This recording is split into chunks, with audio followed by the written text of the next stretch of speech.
Rain hammers down on the rooftop of a massive mansion nestled in the hills overlooking Seoul. The architecture is bold, African sculptures mixed with Korean modernism.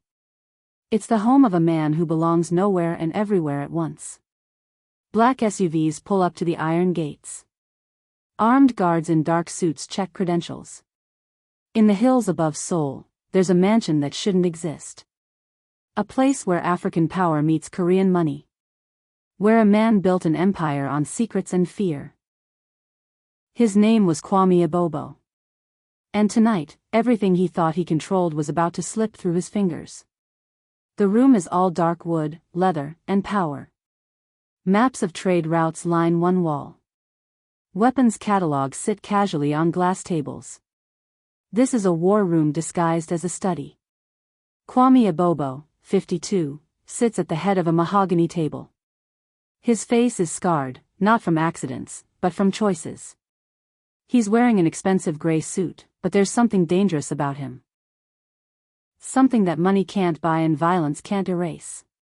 His dark eyes are cold, calculating, always 3 steps ahead.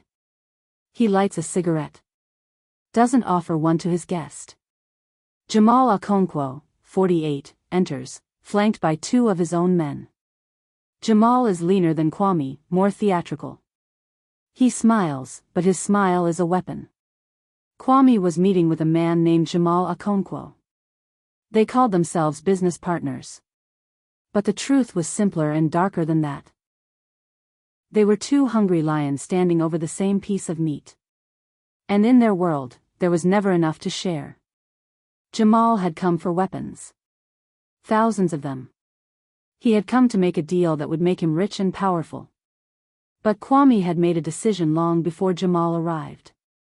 And that decision would start a chain of events that nobody could stop. The 2 men stare at each other across the table. No handshakes. No smiles. Just cold calculation. When Kwame greeted him, his words were sharp and cutting.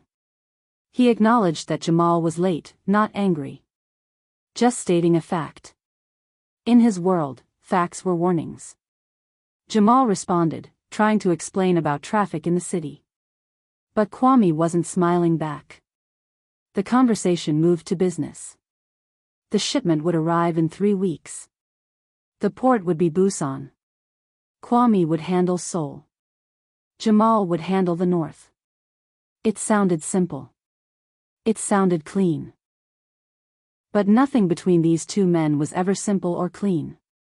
Kwame stated that the payment comes when the merchandise moves. Not before. Jamal didn't like that. You could see it in his face. He was used to being a man that people feared. But Kwame wasn't afraid of him. Kwame wasn't afraid of anyone. Jamal protested, saying they had an agreement. Half now, half after. But Kwame reminded him that Jamal had changed the agreement last month when he tried to move product through Kwame's territory without permission.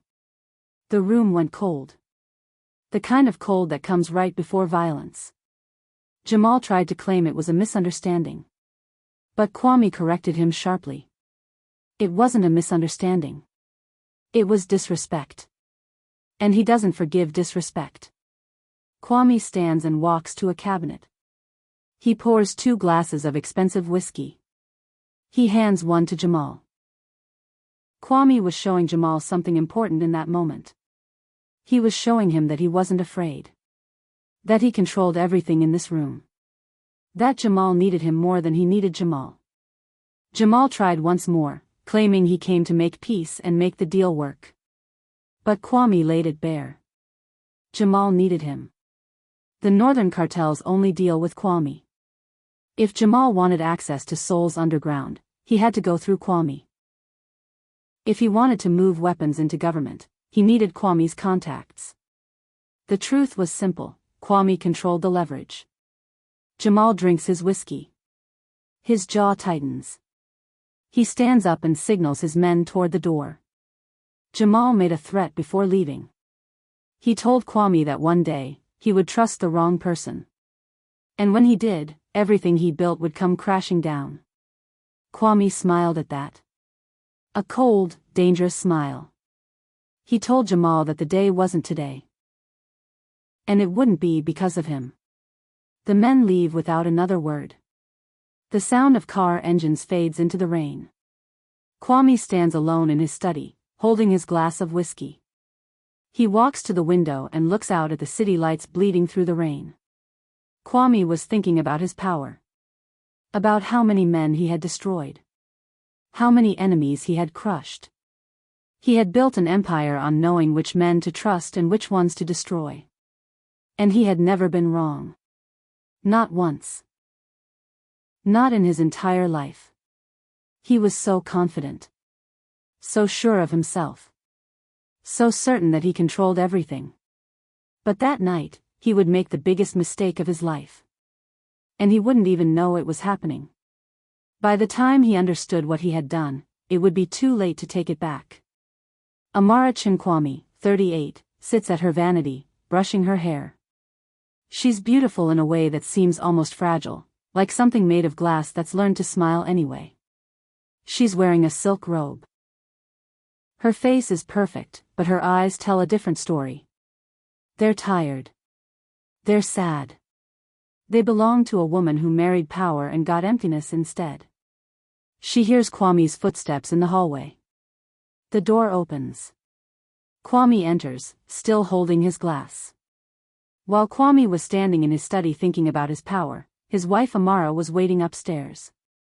She had been waiting her whole marriage. Waiting for him to come home. Waiting for him to notice her. Waiting for him to touch her like she was something that mattered. She asked him about his meeting. He told her it was fine. Just fine. She asked him if he would be home that night. He told her no. Business. It could take hours.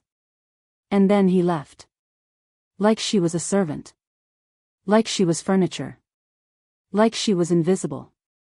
Amara turns back to her vanity. She looks at herself in the mirror. Her hand trembles slightly. Amara knew something that Kwame didn't know. She could feel it. Every wife knows when something bad is coming. You feel it in your bones. You taste it in the air. You know something is about to break, and you know you can't stop it. She should have run. She should have taken the car and driven away from this life. Away from this man. Away from this mansion in the hills. But she didn't. She stayed. And that decision, that one small decision to stay instead of run, would destroy everything. It would destroy her marriage. It would destroy her life. And it would create a daughter who would spend her entire existence seeking revenge for one night that she wasn't even born for yet. Kwame gets into a sleek black Mercedes. His driver starts the engine. The gates open. The car pulls out into the rain. Amara watches from an upstairs window, her hand pressed against the glass. Kwame drove into the night, confident and strong. He had no idea that when he came back to this mansion, everything would be different. Everything would be broken. Amara stood at the window and watched him leave. She didn't know what was coming. She didn't know that her worst nightmare was already on its way to her door. She had no idea that Jamal never left the city. That he was driving through the rain right now, heading straight toward her. She had no idea that her life was about to shatter into 1,000 pieces. All she did was stand there, watching the rain fall, feeling something terrible in her chest. Feeling it but not understanding it. Not yet. She felt it coming. She stood at that window and she felt the danger in the air. But she didn't understand what it was. She didn't understand that the man Kwame just rejected was about to walk through her door. She didn't understand that in the next few minutes, her entire world was going to change. The question is, are you ready to see what happens next? Are you ready to watch a man destroy a woman? Are you ready to see how one night of cruelty creates a daughter who becomes powerful enough to destroy empires? If you want to know what happens when Jamal arrives at that mansion, if you want to see how Amara's nightmare begins, if you want to understand how a woman becomes so broken that even her own daughter can't reach her, subscribe now and turn on notifications. Because what comes next, everything changes. And you won't be able to look away. This is just the beginning of her story. And her story is about to become the most powerful thing you've ever witnessed. The rain is heavier now. Lightning cracks across the sky. The gates stand closed and guarded, but there are fewer men on duty than before. The night shift. The relaxed shift. A black SUV pulls up to the gates. The window rolls down. It's Jamal. Jamal didn't go home. He didn't go back to his territory in the north.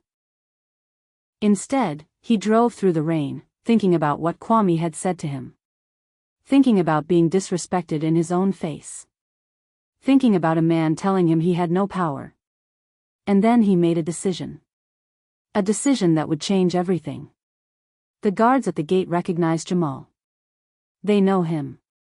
He had just left an hour ago. They wave him through without checking anything. Without asking questions. The guards should have stopped him. They should have called Kwame.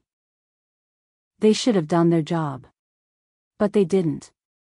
And in that moment of carelessness, a woman's life was about to be destroyed. The massive doors open. Jamal walks in with 4 of his men. Their footsteps echo through the hallway. They don't take off their wet jackets. They don't ask permission. They move like they own the place. A house servant appears, confused. Jamal demanded to know where Kwame was. The servant told him that Kwame was gone. Out on business.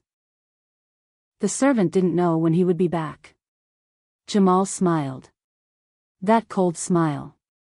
That dangerous smile. And then he told the servant to leave the house. To go. Don't come back tonight. And the servant, terrified of this man and his armed men, he ran. Amara hears the commotion downstairs. Footsteps. Voices. She stands up from her vanity. She's still in her silk robe. Her hair is still down. She's still waiting. She opens the door and looks down the hallway. Amara heard them. She heard the footsteps. She heard the voices. And in that moment, she felt what she had felt at the window. That feeling. That terrible, terrible feeling in her chest. She knew something was wrong. Every part of her body was screaming at her to run. To hide. To do something. But she stood there, frozen. Because she didn't understand yet. She didn't know what was coming. Jamal appears at the top of the stairs. He's alone now. His men are downstairs, blocking the exits. Amara saw him and her blood went cold. Not because she didn't know him. But because she did. She knew exactly who this man was. And she knew exactly why he was here. She told him that Kwame wasn't home. That he needed to leave. But Jamal walked toward her slowly. He was smiling. And then he said something that would break her forever. He told her something that showed his true intention. He said he wasn't here for Kwame anymore. The meeting wasn't finished. And he was going to finish it with her. The door closes. The camera stays outside the room. We don't see what happens inside. We don't need to. The sounds tell us everything. What happened in that room was not something that should be shown. It was not something that should be watched for entertainment. It was a crime. It was violence. It was a man taking what wasn't his from a woman who couldn't stop him. All we need to know is this, Amara screamed. She fought. She begged him to stop. She told him that Kwame would kill him. She told him she would tell everyone what he did. And Jamal didn't care. He didn't care about her screams. He didn't care about her begging. He didn't care about anything except his own anger and his own power. And when it was over, he left her there. Broken. Bleeding. Destroyed. Amara sits on the bed. Her robe is torn. Her face is bruised. She's not moving. She's not crying. She's just staring at nothing. Her eyes are empty. Like something inside her died in that room. Jamal appears in the doorway, fixing his jacket like nothing happened. Jamal stood in the doorway and he looked at her. And then he said words that would echo in her mind for the rest of her life. He told her to tell Kwame that he finished the meeting. He told her that he took what Kwame wouldn't give him. He told her that his wife belongs to him now. And then he left. Just like that. He walked out of that room and out of that compound like a man who had accomplished something. Like a man who had won. Amara remains sitting on the bed, staring at nothing. A single tear slides down her face. But he hadn't won. He had done something worse. He had created something. Something that would hunt him for the rest of his life. Something that would grow inside this woman and be born into the world as his greatest enemy. He didn't know it yet. But he had just created his own destruction. She couldn't move. She couldn't scream. She couldn't cry. She just sat there, broken into pieces, understanding that her life would never be the same again. But this wasn't the end of her suffering. This was just the beginning. Because in 9 months, she would give birth to a daughter. And when Kwame found out about that daughter, he would do something so cruel, so heartless, that it would transform Amara's pain into something else entirely. It would transform her pain into a mother's rage. And that rage would have consequences that nobody, not Jamal, not Kwame, not even Amara herself, could have predicted. The question is, do you want to see what happens next? Do you want to witness a woman's transformation from victim to a mother willing to do anything to protect her child? Do you want to see the moment when Kwame's rejection changes everything? If you need to know what Amara does when she finds out she's pregnant, if you need to see how Kwame reacts when she tells him the truth, if you want to understand how a woman becomes strong enough to raise a daughter alone on the streets, subscribe now. Turn on notifications. Don't miss what's coming. Because we will show you something you'll never forget. It will show you how pain creates power. And how one woman's survival becomes an act of rebellion. The story isn't over. It's just beginning. And you need to be here for it. 3 months later. Amara sits on the edge of the bed, staring at a positive pregnancy test in her hand. Her hands are shaking. She's wearing loose clothes to hide her growing belly. She hasn't told Kwame yet. She's been too afraid. The door opens. Kwame walks in, already dressed for the day, already angry about something. 3 months had passed since that night. 3 months of Amara keeping a secret. 3 months of her body changing while she hid what was happening inside her. She knew she couldn't hide it forever. But she had hoped, she had prayed, that maybe if she waited long enough, she could find the courage to tell him the truth. That morning, Kwame found the pregnancy test on the bathroom counter. He didn't ask her about it. He just held it in his hand and stared at her. And then he asked one question, whose is it? Amara stands up slowly. Her voice is small, almost a whisper. She tells him the truth. She tells him about Jamal. She tells him what happened that night.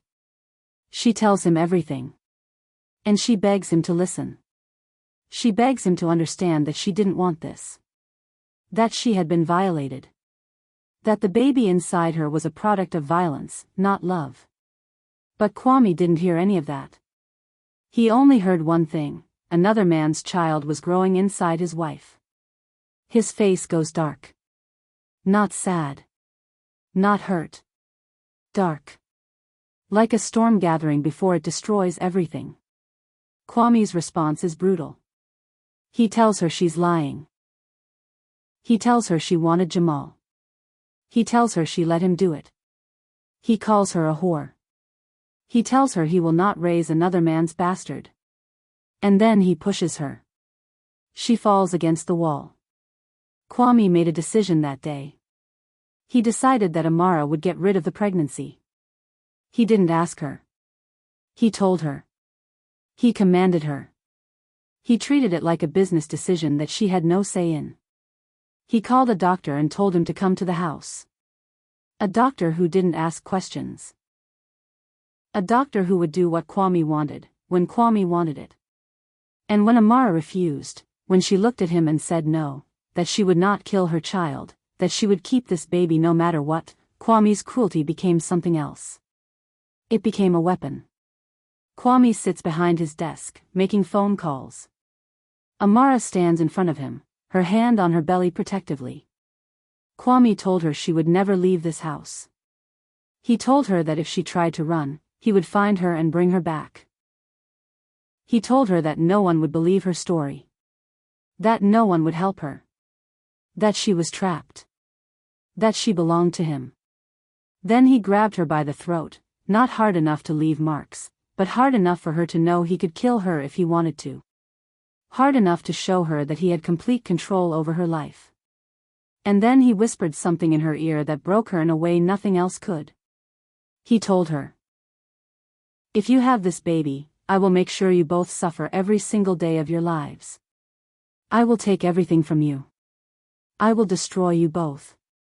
Is that what you want?" Days pass. Amara is locked in the house. Guards stand at every door. Guards stand at every window. She's a prisoner in her own home. The days that followed were a nightmare. Kwame cut off her money. He cut off her phone. He told the servants not to talk to her. He told them to report everything she did. Everything she said. Every movement she made.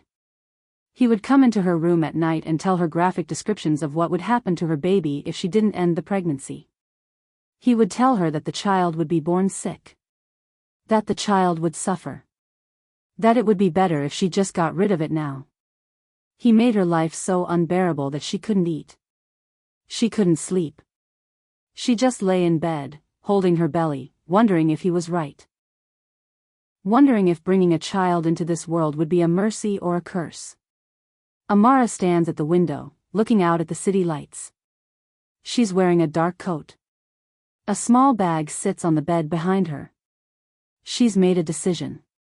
After weeks of torture, Amara understood something. She understood that staying meant death, hers and her baby's.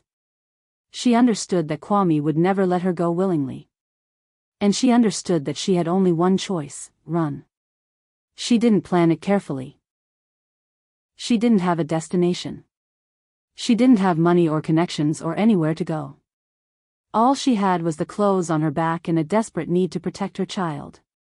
She waited until late at night when the guards changed shifts. In that 5-minute window, she moved.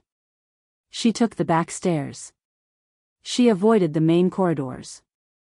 And she walked toward the gate like a ghost, invisible, forgotten, already gone. Amara walks through the gates. No one stops her. No one even looks at her. She's gone. She walks into the rain. Into the darkness. Into nothing. When Amara left that compound, she left everything. Her home. Her comfort. Her safety. She had nothing but the baby growing inside her and a prayer that somewhere in this city, there was a place for them. She didn't know where she would go. She didn't know how she would survive. She didn't know that the next 9 months would be the hardest of her life. That she would sleep on streets and in shelters. That she would beg for food and steal when begging wasn't enough. That she would give birth alone, without a doctor, without anyone to help her. But she did know one thing: she would never go back to Kwame. And she would protect her child with everything she had, even if it cost her her own life. And in that moment, walking into the rain with nothing but her unborn child, Amara became the strongest woman in Seoul. She just didn't know it yet. She walked away with nothing.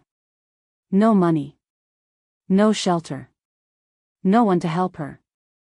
Just a mother's love and a desperate prayer that her baby would survive. But what nobody knew, what Kwame didn't know when he was torturing her, what Jamal didn't know when he destroyed her, was that the child growing inside Amara would become the most dangerous woman in Korea. She would become a commander. A warrior. A force of nature. And one day, she would come back. Not to beg. Not to ask for forgiveness. Not to reconcile with the man who rejected her. She would come back as a woman so powerful that both the men who destroyed her mother would tremble when they heard her name. This is her origin story. This is the moment her mother's pain became her purpose. The question is, are you ready to see what happens next? Are you ready to follow a mother and child from the streets to the military? Are you ready to see how trauma becomes strength? Are you ready to witness the day when a daughter discovers who her father really is, and what that discovery does to her? If you want to know who raises Amara's child on the streets, if you want to see the moment when her daughter discovers she's born from violence, if you want to understand how a broken woman creates the most powerful daughter in Korea, subscribe now and turn on notifications. Because what comes next is where everything changes. This is where we meet the daughter. And what comes next is where you'll understand that some women are born to break chains, not wear them. Don't miss it. This is just the beginning of her legacy. A cramped shelter tucked behind a busy market. Cardboard boxes stacked as walls. A single blanket spread across the concrete floor. This is home for a mother and daughter. Young Zara, 6 years old, is asleep, curled against her mother. She's small, thin, but her face is peaceful in sleep. She doesn't know yet that this is poverty. She just knows it's where she sleeps. Amara sits beside her, already awake. Already dressed. Already preparing to leave for work. She looks 10 years older than she should. Her face is worn. Her eyes are hollow. But she's watching her daughter sleep with an expression that's complicated, love mixed with something else. Something darker. Something like regret. 5 years had passed since Amara walked away from that mansion. 5 years of surviving on the streets of Seoul. 5 years of watching her daughter grow up in poverty, in darkness, in a world that had no mercy for women like them. Zara was 6 years old now. Old enough to understand that they were poor. Old enough to notice that other children had mothers who smiled. Old enough to feel that something was wrong, even though she didn't have words for it yet. But Amara made sure Zara never knew the full truth. She never told her daughter about Jamal. She never told her about Kwame. She never told her about the violence that created her. All she did was work. And work. And work some more. Amara leans down and kisses Zara's forehead gently. For a moment, her face softens. For a moment, she's just a mother who loves her child. Then the moment passes. She stands up and leaves. Amara works at a street food stall, flipping pancakes. Her hands move automatically, like she's done this 1,000 times. Because she has. By day, Amara worked at a market stall making street food. She would stand there from 6 in the morning until noon, selling rice cakes and hot soup to people who never looked at her. People who were too busy with their own lives to notice that they were being served by a woman who was barely holding on. Amara walks to a different location. Now she's cleaning an office building at night. She's scrubbing floors on her hands and knees while the building is empty. By night, she cleaned office buildings. She would work until midnight, scrubbing floors and emptying trash cans. Her back hurt. Her hands were raw from chemicals. But the money was money. And money meant food for Zara. Money meant shelter. Money meant survival. Amara walks to a laundry service. She's folding clothes, stacking them carefully. And in the hours between those two jobs, she did laundry for people in the neighborhood. She would fold clothes and press shirts and earn just enough to survive another day. The montage shows Amara exhausted, moving through the city like a ghost. Always working. Never stopping. Never resting. Amara returns to the shelter as the sun is setting. Zara runs to her, excited to see her mother. Amara looks at her daughter. For a second, she's too tired to respond. She just stands there, staring at Zara's happy face. Then she reaches down and hugs her, but the hug is brief. Perfunctory. Like she's going through the motions. When Amara came back to Zara each night, she was so exhausted that she could barely function. She had nothing left to give. No energy for hugs. No patience for stories. No warmth left in her heart. Zara would try to talk to her about her day, and Amara would respond in one-word answers. Yes. No. Okay. That's nice. She didn't mean to be cold. But trauma had frozen something inside her. And no matter how much she loved her daughter, she couldn't thaw it. She sits down heavily on the blanket. She starts cooking a simple meal, rice and vegetables. Zara sits next to her, chattering about her day. Amara doesn't really listen. The worst part was this: Zara loved her mother so much. The girl had no idea why her mother looked at her sometimes with such deep sadness. Such deep pain. She didn't understand that sometimes, when Amara looked at her daughter's face, she saw him. She saw Jamal. She saw the violence that created this child. And that was a burden no mother should ever have to carry. Zara is asleep again, curled up against her mother. Amara is awake, staring at the wall. Her hand rests on Zara's head. There were nights when Amara would lie awake and wonder if she had made the right choice. She wondered if bringing this child into the world was an act of love or an act of selfishness. She wondered if Zara would be better off without her. She wondered if Zara would grow up and hate her for being poor. For being broken. For not being able to give her a real life. Zara wakes up before her mother. She's studying her mother's face while she sleeps. The little girl reaches out and touches her mother's cheek gently. Zara's whispering question in the silence asked why her mother was always sad. Of course, Amara was awake. She had been awake for hours. But she pretended to be sleeping. She didn't know how to answer that question. How do you tell a 6-year-old that you're grieving? That you're angry? That every time you look at her, you're reminded of the worst night of your life? Zara was beginning to understand that her mother was in pain. She didn't have the words for it, but she felt it. The way her mother sometimes looked away from her. The way her mother sometimes flinched when Zara tried to hold her hand. The way her mother's smile never quite reached her eyes. A rare moment. Amara and Zara are sitting in a park. It's one of the few days Amara has off. Zara is playing with a stick, drawing in the dirt. Amara watches her. But there were moments, rare, precious moments, when Amara let her guard down. When she allowed herself to remember that this child was not a reminder of violence. This child was hers. This child was her daughter. This child was the reason she survived. Zara runs to her mother and shows her the drawing she made in the dirt. It's a simple picture of two people, a big one and a small one, holding hands. When Zara showed her mother the drawing, something shifted in Amara. For the first time in years, Amara smiled. A real smile. Not the tired smile of someone who's exhausted. But the smile of a woman who loves her child more than life itself. She pulled Zara into her arms and held her tight. And for just a moment, the pain was gone. For just a moment, there's only love. In those moments, Amara understood something. She understood that Zara wasn't a curse. Zara wasn't a reminder of violence. Zara was a miracle. Zara was the only good thing that had ever come out of the worst night of her life. Zara was the reason to keep fighting.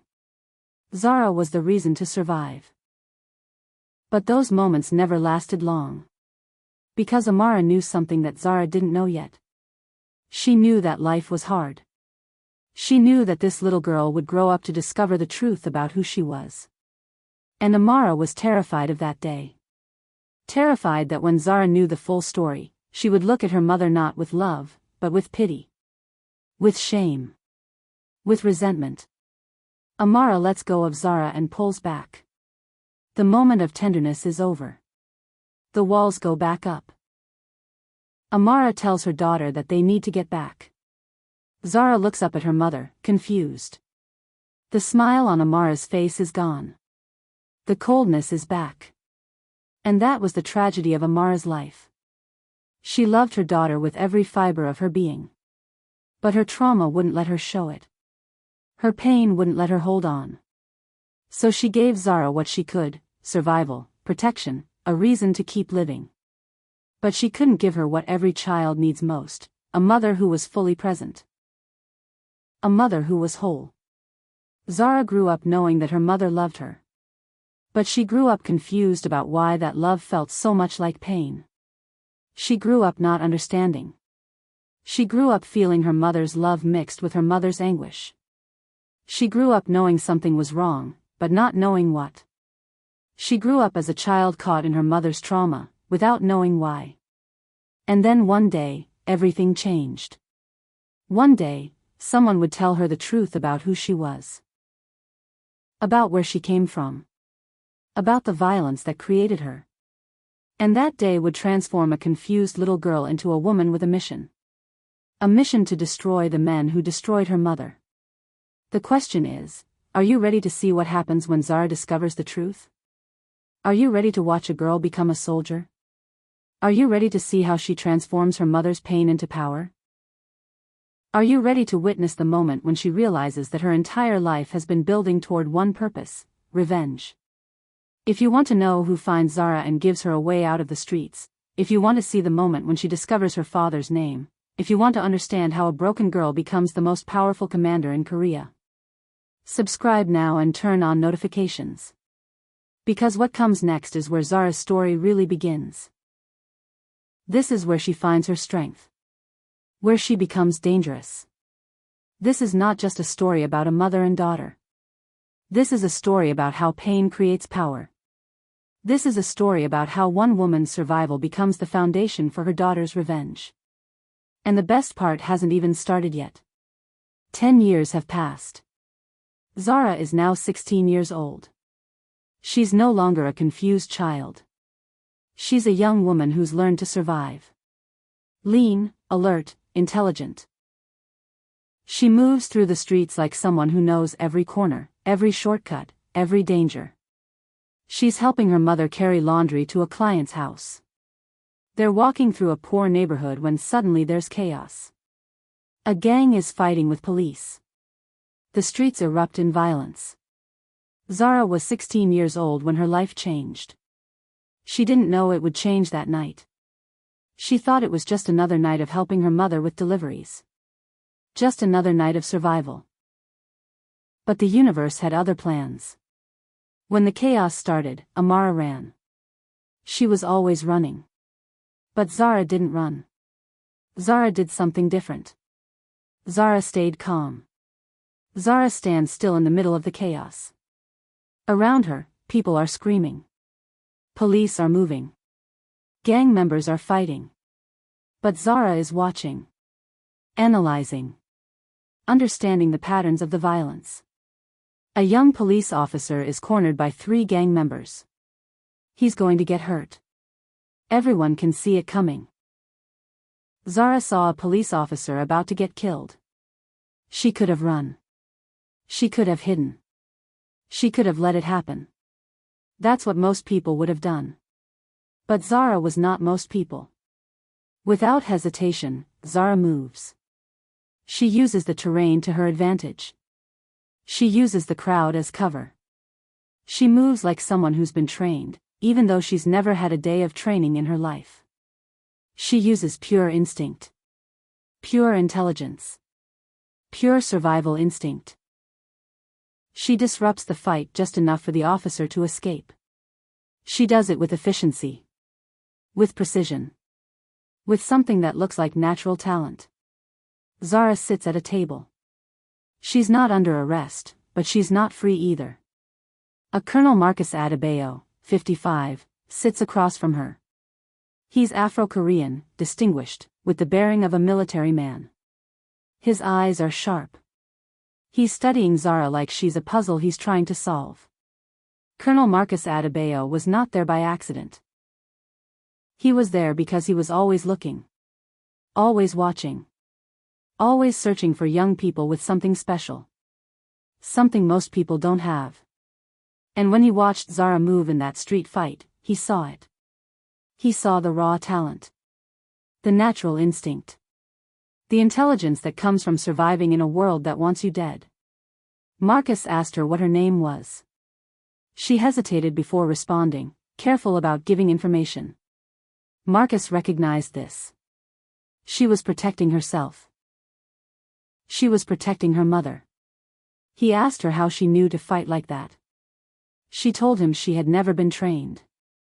She saw what was happening. She understood the problem. She fixed it. Marcus understood right then that this girl was different. She didn't think like a civilian.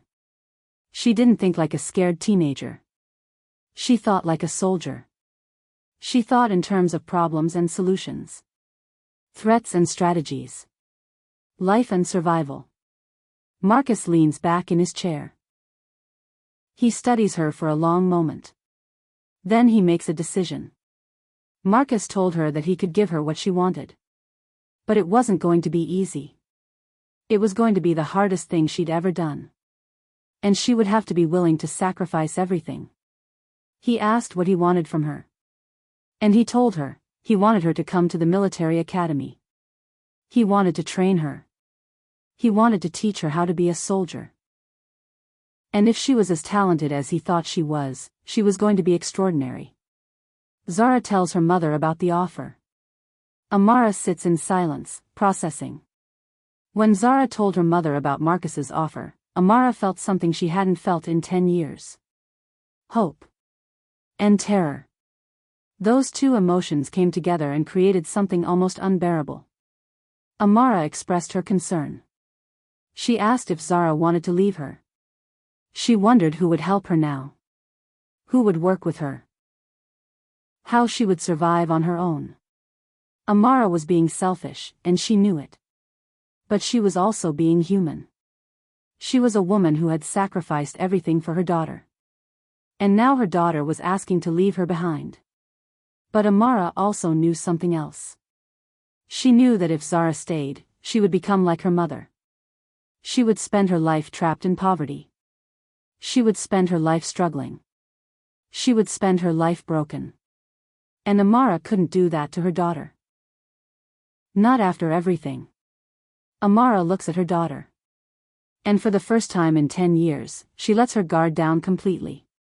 She cries. Real tears. Tears of loss and pain and love and sacrifice. Amara tells her daughter something important. She tells her that if she goes, she can't come back. She tells her that she has to understand that. She can't come back to this life. She has to become someone. She has to become better than her mother. Better than all of this. Zara promises that she will. She promises that she'll become someone.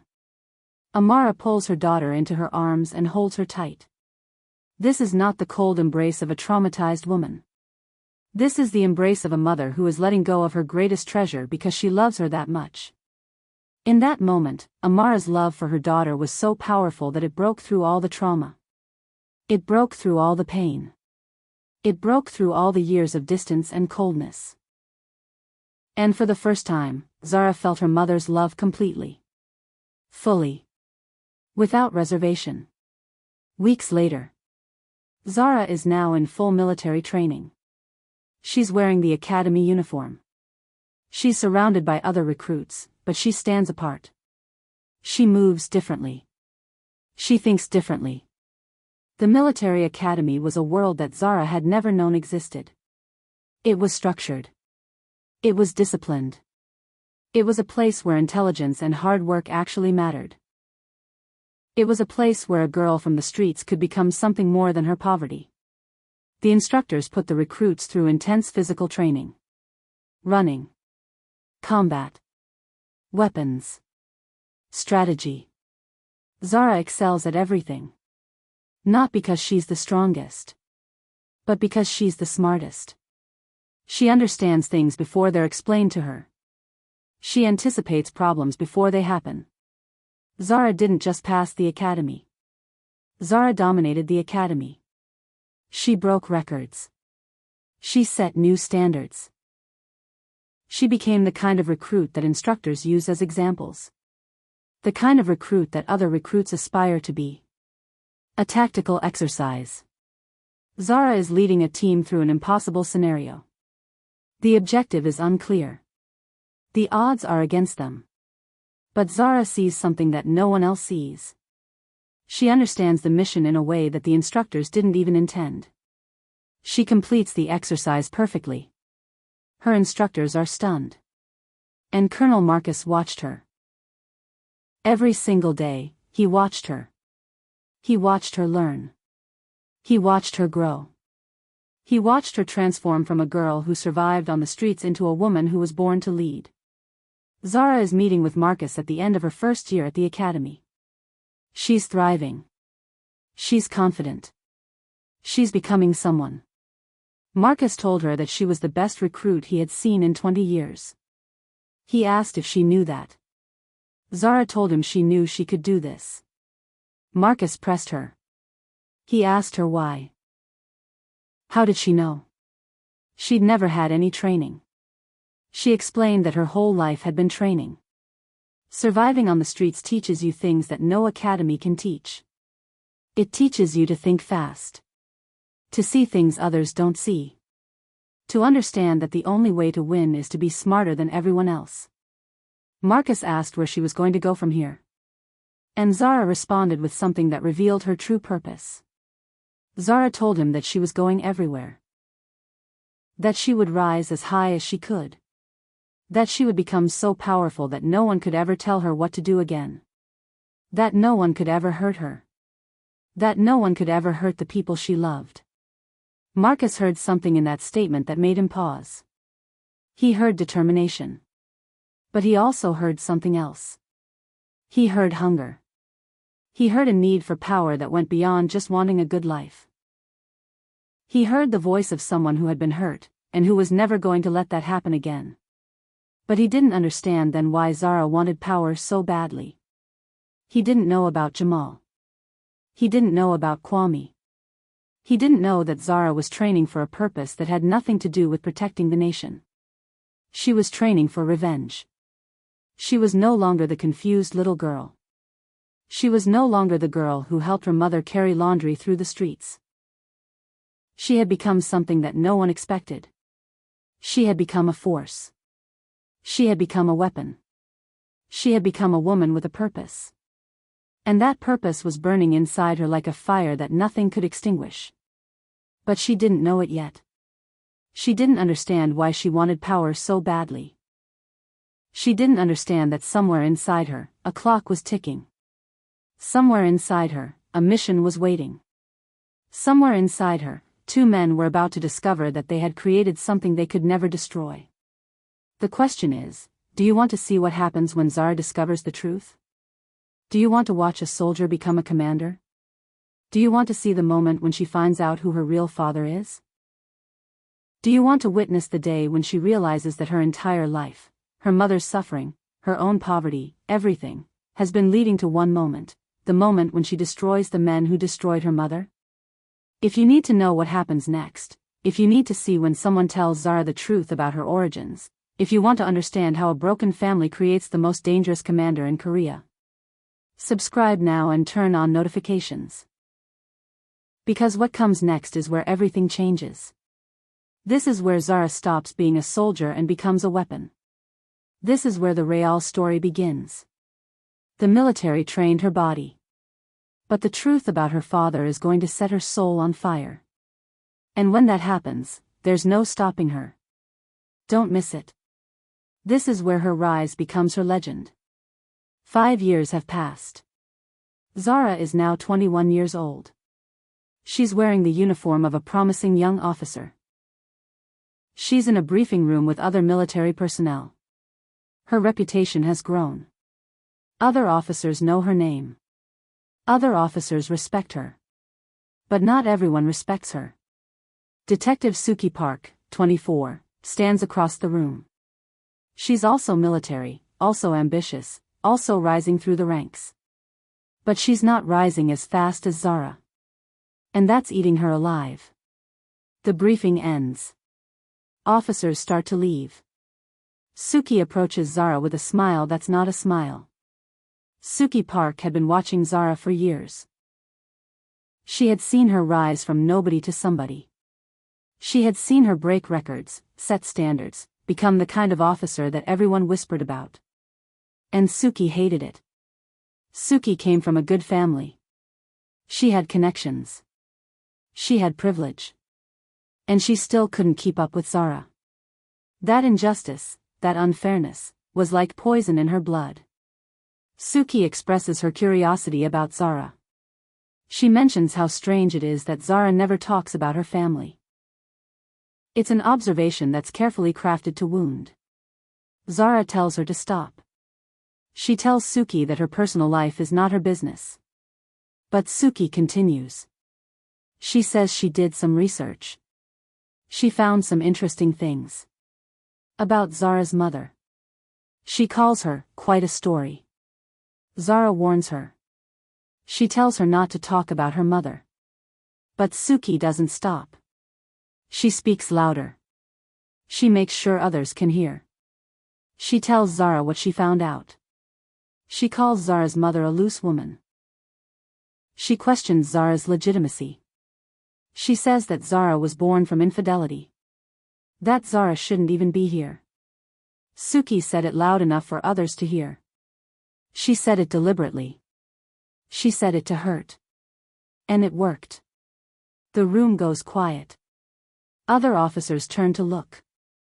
Some are embarrassed for Suki. Some are enjoying the drama. All of them are watching to see what Zara will do. Zara's entire body went cold. Not because Suki was telling the truth. But because Zara realized, in that moment, that she didn't know if it was true or not. She didn't know who her father was. She didn't know where she came from. She had spent her whole life not asking because she was afraid of the answer. Zara doesn't respond. She just walks out of the room. But something has shifted inside her. A question that had been sleeping was now awake. Zara calls her mother. Amara arrives an hour later. They sit on opposite sides of Zara's small apartment. The silence between them is heavy. Zara asked her mother one question. Just one. Who is my father? And Amara knew, in that moment, that the secret she had kept for her entire daughter's life was about to come out. And she had no choice but to tell the truth. Amara takes a long breath. She looks at her daughter. And then she starts talking. Amara told her daughter about Kwame. She told her about the marriage. She told her about a man who rejected her. She told her about the man who told her to get rid of the pregnancy. She told her about the man who made her life unbearable until she had no choice but to run. But that wasn't the worst part. That wasn't the truth that would break Zara's world. Amara takes another breath. Her hands are shaking. The worst part came next. Amara told her daughter about the night before Kwame found out she was pregnant.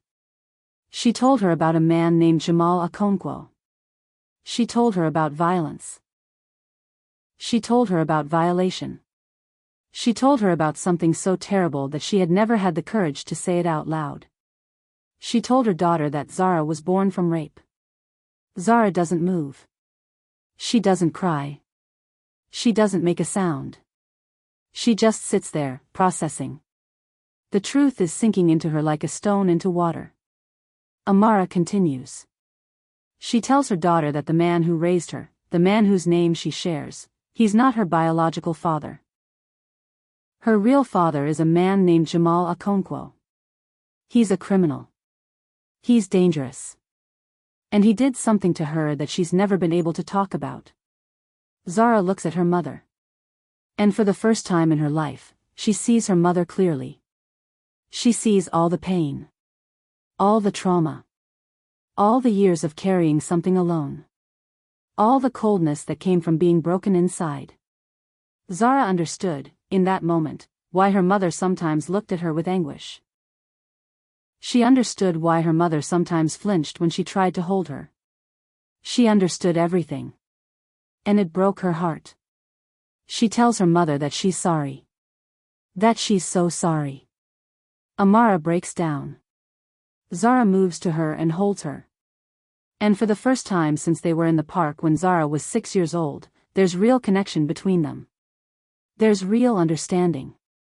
They've talked for hours. Amara has told her everything. About Kwame's rejection. About the escape. About the streets. About everything. Zara sits in silence. Her face is still. But inside, something is burning. Zara wasn't angry at her mother. How could she be? Her mother had suffered more than anyone deserved to suffer. Her mother had survived the unsurvivable. Her mother had built a life out of nothing and given her daughter every chance she had. But Zara was angry. So angry that she could barely breathe. So angry that she could feel the fury in her chest like fire.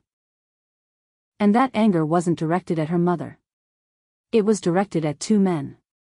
Two men who thought they could destroy a woman and suffer no consequences.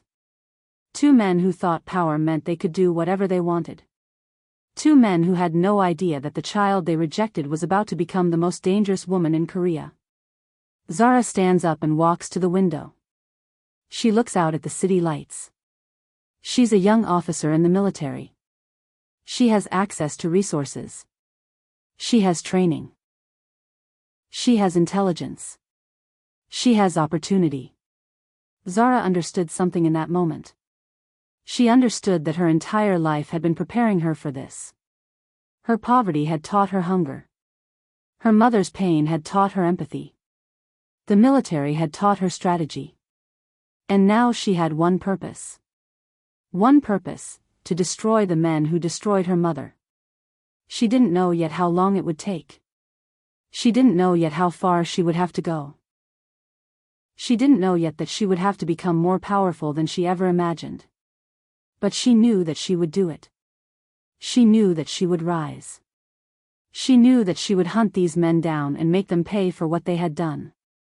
Zara turns away from the window. Her face is resolved. Determined. Dangerous. She finally knew the truth. And that truth changed everything. She wasn't angry at her mother.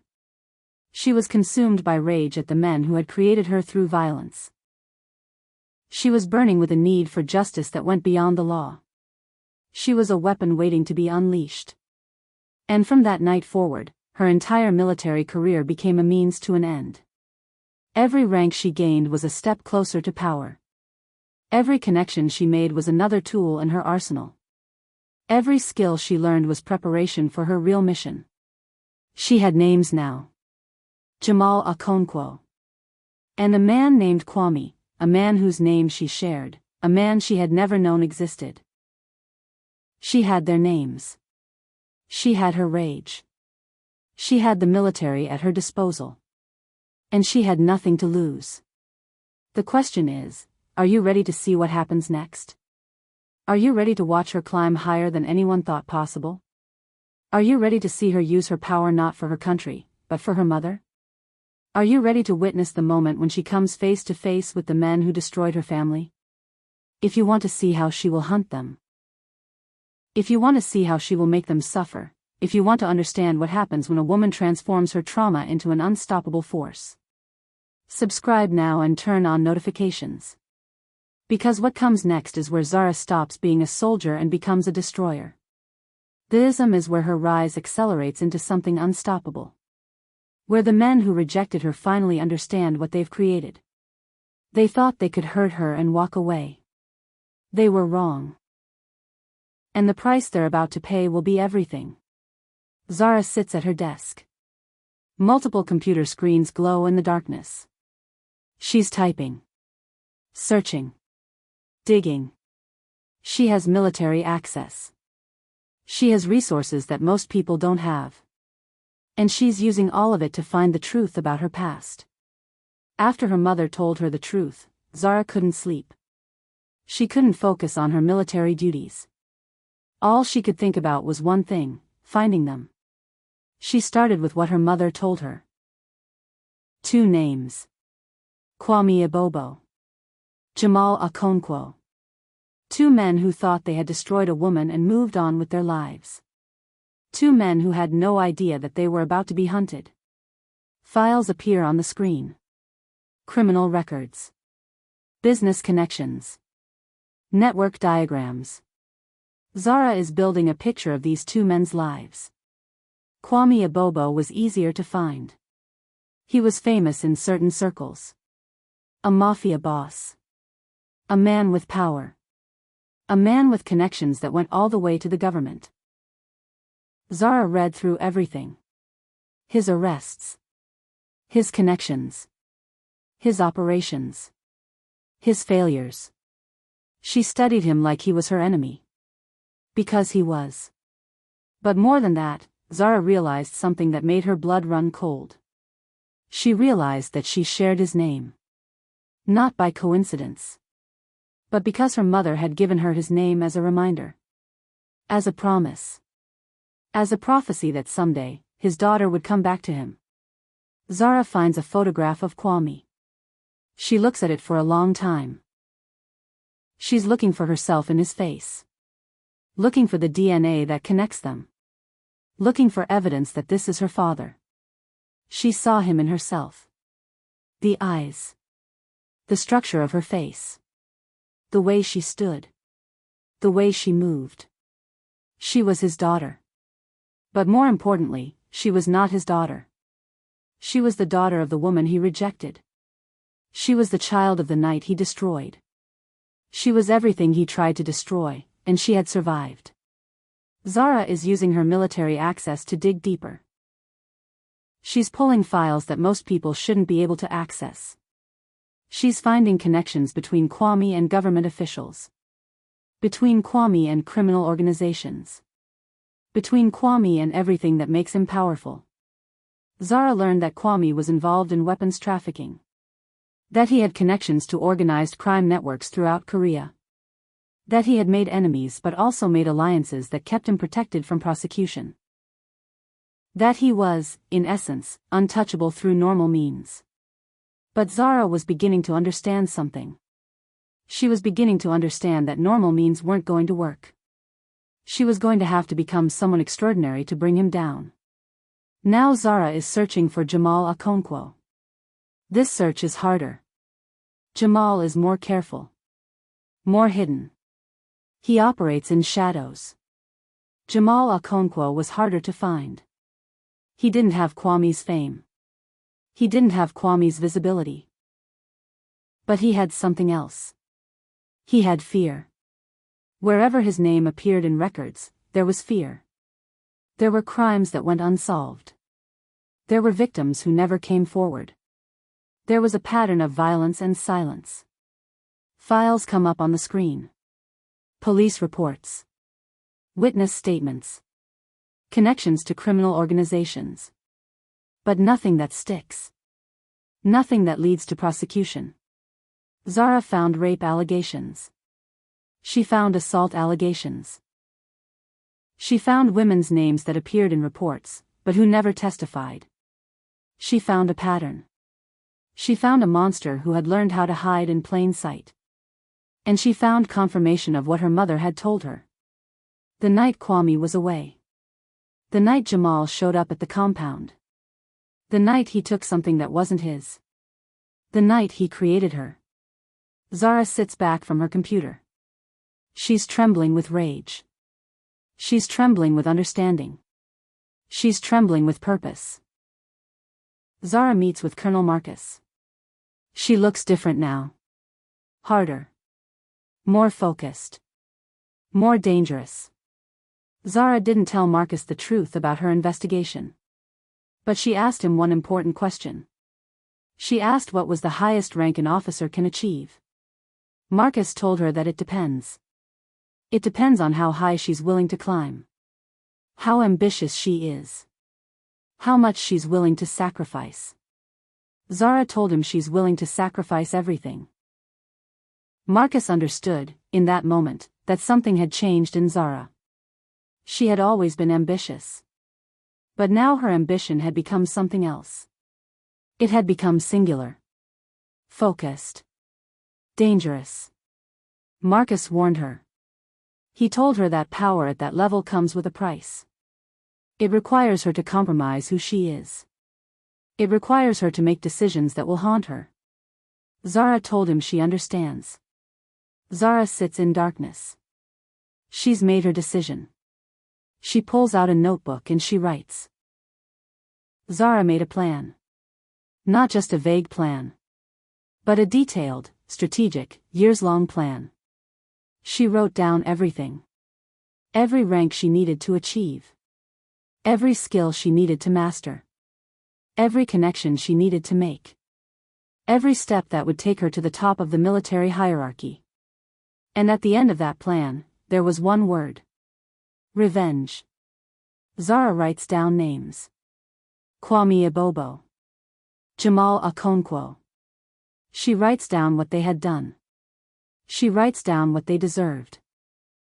She writes down her oath to herself. Zara promised herself something that night. She promised that she would use the military to climb. She promised that she would use her position to access resources and intelligence. She promised that she would turn the entire power structure of the Korean military into a weapon against the two men who had destroyed her mother. She promised that she would become so powerful, so untouchable, that these men would have nowhere to hide. She promised that she would hunt them. She promised that she would destroy them. She promised that she would make them understand, before they died, that they had created their own destruction. Zara looks at herself in the mirror. She doesn't recognize the woman staring back at her. This woman is not a soldier. This woman is a weapon. This woman is vengeance incarnate. The question was, how long would it take? How many years would she have to wait? How much of herself would she have to sacrifice to become powerful enough? Zara didn't know the answer. But she knew one thing. She knew that from that night forward, every decision she made was a step toward one goal. Every promotion was a victory. Every connection was an investment. Every skill was ammunition. She had transformed from a soldier into something else entirely. She had transformed into a woman with a mission. And that mission would define the rest of her life. Weeks later, Zara is walking through the military headquarters. Officers nod at her as she passes. They respect her. They fear her. They don't know why yet. But they sense something different about her now. From that day forward, Zara's rise through the military ranks became something different. It wasn't just ambition. It was calculation. It wasn't just skill. It was strategy. Every achievement was designed to position her. Every promotion was designed to bring her closer to power. She was no longer climbing the ranks because she wanted to be a great soldier. She was climbing because she wanted to be powerful enough to destroy two men who thought they were untouchable. And nothing was going to stop her. She had their names. She had their locations. She had their connections. She had their secrets. And now she had something else. She had a plan. A plan that would take years. A plan that would require her to sacrifice parts of herself. A plan that would transform her from a promising young officer into something far more dangerous. A plan that would turn the entire military apparatus into a tool of her vengeance. But she was ready. She was willing. She was committed to a path that would lead her to power, and to the two men who destroyed her mother. The question is, are you ready to see her climb? Are you ready to watch her rise higher than anyone thought possible? Are you ready to see the moment when she reaches the top? Are you ready to witness what happens when a woman that powerful finally comes face to face with the men who created her?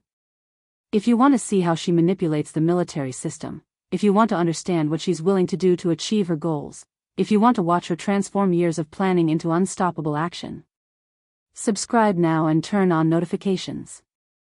Because what comes next is where her rise accelerates beyond anyone's expectations. This is where she starts to execute her plan. Where the men who thought they were safe finally start to feel the ground crumbling beneath them. Kwame has no idea his daughter is coming. Jamal has no idea he's being hunted. And both of them are about to learn what it means to create an enemy more powerful than yourself. The rise is coming. And it's going to be unstoppable. Zara is now a lieutenant. She's leading a tactical training exercise. 20 soldiers under her command. An impossible objective: secure a position defended by experienced fighters. She surveys the terrain. She understands immediately what others miss. She communicates her strategy with precision. Her soldiers move like an extension of her mind. No wasted movement. No wasted words. Just execution. The exercise ends. Her team has defeated a force twice their size. The evaluators are stunned. By the time Zara was 23 years old, she had already broken every record in the military academy. But breaking records was not her goal. Her goal was to climb. And she climbed with a focus that terrified her superiors and inspired her soldiers. Within a year of becoming a lieutenant, she was promoted to captain. Within 2 years, to major. She wasn't just rising through the ranks. She was shattering the timeline that governed military advancement. Zara is now a major. She's presenting a military strategy to high-ranking officers. Her analysis is brilliant. She's identified vulnerabilities in their approach. She's shown them how they could lose a war they thought they were winning. She's shown them how her strategy would save thousands of lives and secure victory. An older general sits in the back of the room, watching her. He's impressed. More than impressed. He's seeing the future of the military standing in front of him. Zara's brilliance wasn't just tactical.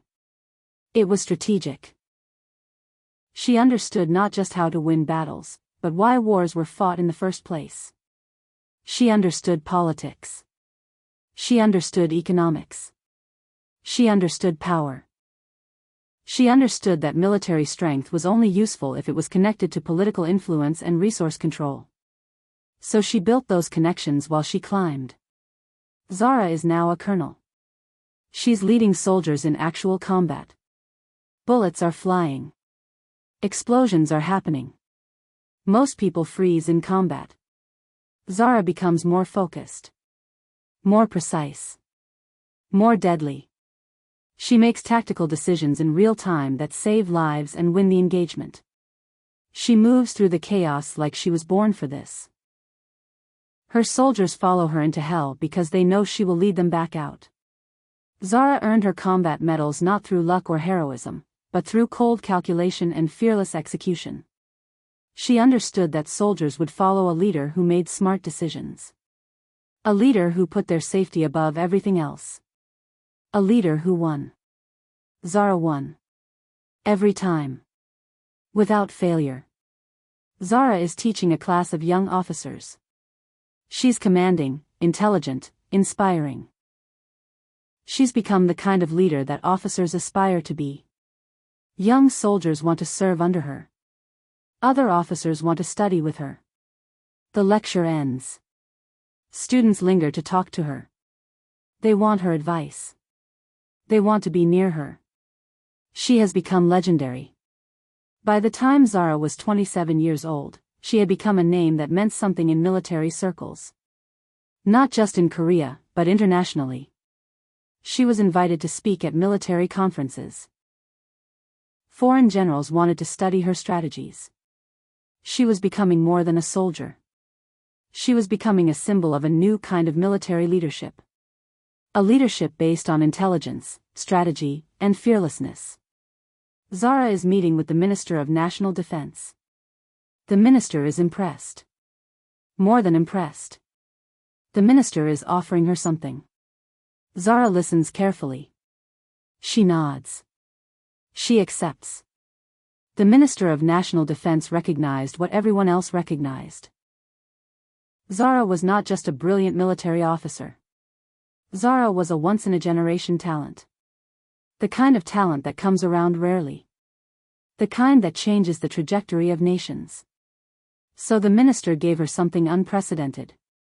Zara was promoted directly to Major General, skipping ranks that normally took decades to achieve. Zara is now a Major General at age 28. She's the youngest person to ever hold this rank. She's running military operations. She has access to resources beyond imagination. She has intelligence networks. She has soldiers. She has power. She sits in the command center, monitoring operations across the country. Her mind is working on multiple levels. On one level, she's solving military problems. On another level, she's building her power base. On another level, she's accessing resources. Resources that will help her find her targets. Zara's rise was not just about military success. Every promotion gave her access to new information. Every new position gave her new resources. Every step up the ladder brought her closer to the power she needed to execute her plan. She was using the military as a tool. A tool to become powerful enough to destroy two men who thought they were untouchable. Zara is speaking on a stage in front of military leaders from around the world. She's confident. She's commanding. She's brilliant.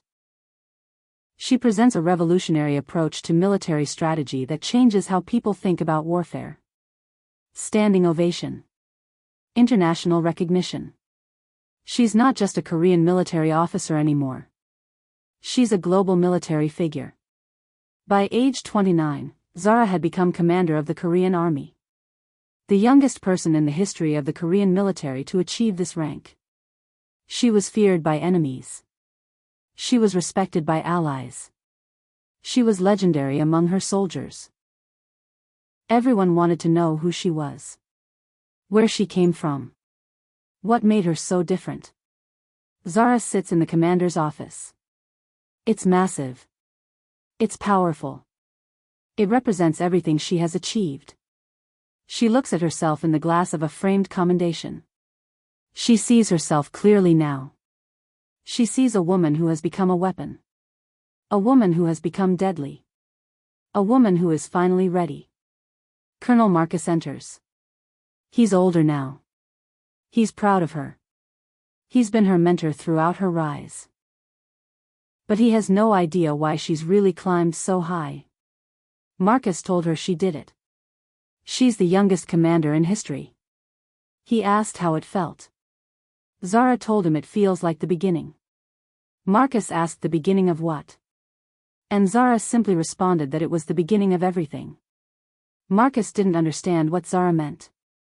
He thought she meant the beginning of her service as commander. He thought she meant the beginning of a new era in Korean military leadership. He had no idea what she really meant. He had no idea that Zara's rise through the military had been preparation for something else entirely.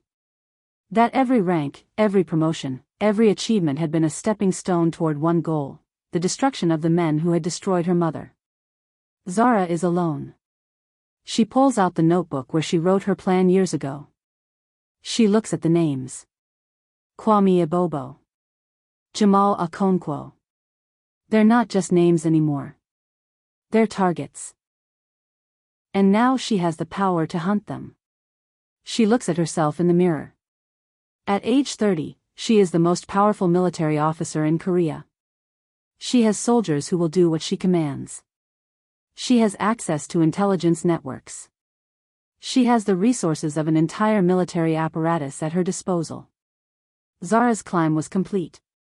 She had started as a girl on the streets with nothing. She had become a soldier with ambition. She had become an officer with strategy. She had become a general with power. And now she was a commander with the resources to execute her plan. Now she could hunt. Now she could destroy. Now she could make them pay. The two men who had thought they were safe. The two men who had thought they could hurt a woman and suffer no consequences. The two men who had created a daughter they never knew existed. They had no idea that she was coming. They had no idea that the commander of the Korean army was their daughter. They had no idea that their days of freedom were about to end. And Zara sat in that office, surrounded by the symbols of her power, and she made a final promise to herself. A promise that everything she had achieved was about to be used for one purpose. A purpose that would define the rest of her life. A purpose that would make her mother proud. She was ready. At age 30, Commander Zara had everything. She had power. She had resources. She had soldiers who would follow her into hell. She had access to intelligence networks that could find anyone. She had the entire military apparatus at her command. And she was about to use all of it for one thing: revenge. The two men who destroyed her mother had no idea who she was. They had no idea that the girl they rejected, the child they tried to erase, had become powerful enough to unmake their entire existence. They had no idea that she had been planning this for years. They had no idea that the hunt was about to begin. The question is, are you ready to see what happens next? Are you ready to watch her use her power to destroy them? Are you ready to see how she hunts down the men who created her through violence? Are you ready to witness the moment when Jamal realizes he's been targeted? Are you ready to see when Kwame discovers that his daughter has come for him? If you want to know how she tears apart their empires, if you want to see how she uses military intelligence as a weapon, if you want to watch her make them understand what they've done, subscribe now and turn on notifications. Because what happens next is the entire reason this story exists. What happens next is her revenge. What happens next is when everything changes for Kwame and Jamal. They thought they were untouchable. They were wrong. And now they're about to discover what it means to create an enemy more powerful than yourself. Zara sits at her desk. In front of her is a classified folder. Inside is everything about Jamal Okonkwo. His operations. His connections. His crimes. She opens it and begins to read. The hunt began quietly. There was no announcement. There was no warning. Jamal Okonkwo had no idea that a target had been placed on his back. He had no idea that the commander of the Korean army was about to destroy him. He had no idea that his days of freedom were counted in months, not years. Zara studies the files. She's looking for the weak points in his operation. She's looking for the leverage she needs to bring him down. Zara didn't want Jamal to die quickly. She didn't want him to die in some convenient accident or sudden arrest. She wanted him to feel the walls closing in. She wanted him to understand that his empire was crumbling. She wanted him to experience fear the way her mother had experienced fear. Zara meets with her intelligence officers. She gives them an assignment. Find everything on Jamal Okonkwo. Every crime. Every connection. Every victim. Every piece of evidence that law enforcement has missed or covered up. Zara had access to resources that traditional law enforcement could never access. She had surveillance satellites. She had communications intercept technology. She had military intelligence networks that stretched across the entire country. She had something that no prosecutor or detective would ever have: the full power of the military apparatus. The intelligence officers begin their investigation. They pull files. They monitor communications. They follow money trails. They compile evidence. Papers spread across tables. Photographs pinned to walls. A network diagram of Jamal's criminal organization begins to emerge. Connections between Jamal and government officials. Connections between Jamal and police officers. A web of corruption that protects him from prosecution. Jamal had built his empire on protection. He had police officers on his payroll. He had judges who looked the other way. He had prosecutors who lost evidence. He had built a fortress of corruption that kept him safe from the law. But he didn't have protection from the military. He didn't have connections in the armed forces. He had never imagined that someone would use military power to hunt him. He had never imagined that the system that was supposed to protect the nation would be turned against him. Zara meets with a confidential informant. A man who worked for Jamal for years. A man who knows where the bodies are buried. Zara offers him protection. She offers him a new identity. She offers him safety in exchange for testimony. The man agrees. Zara was building a case that couldn't be ignored. She was gathering witnesses. She was collecting evidence. She was creating a mountain of proof that would bury Jamal under the weight of his own crimes. Jamal is living his life. He doesn't know anything yet. He's doing business. He's conducting meetings. He's confident in his power. He's confident that he's untouchable. Then his phone rings. A panicked call from one of his lieutenants. The first cracks in Jamal's empire began to appear when his operations started to fail. Military surveillance had identified his drug shipments. Military intelligence had located his weapons caches. One by one, his operations were being compromised. Jamal's men are arrested. His suppliers disappear. His money stops flowing. He doesn't understand why. He doesn't know that he's being hunted. He thinks it's bad luck. Bad timing. Bad business. Zara meets with the chief prosecutor. She presents the evidence. The mountain of proof. The testimony. The documentation. The case against Jamal Okonkwo is undeniable.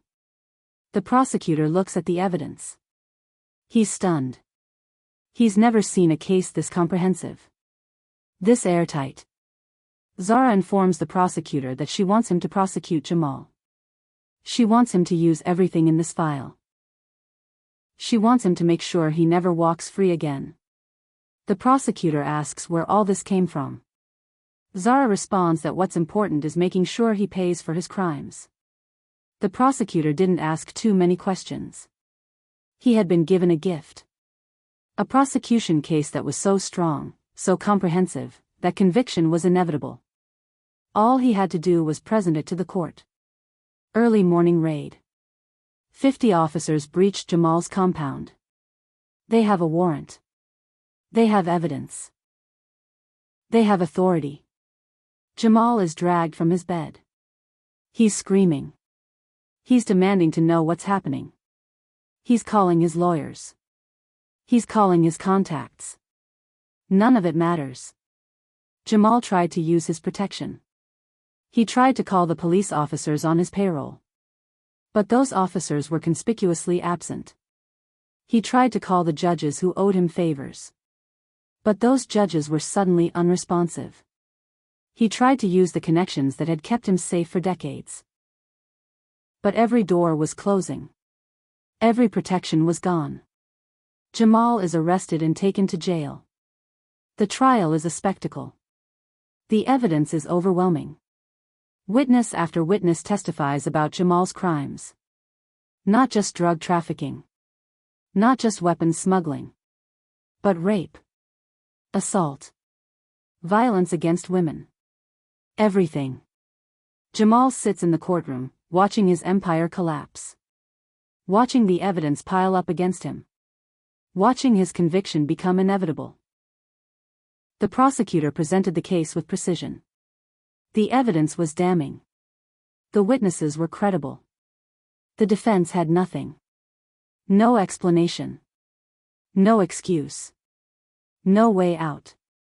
Jamal's lawyers tried to fight. They tried to create reasonable doubt. But there was no doubt.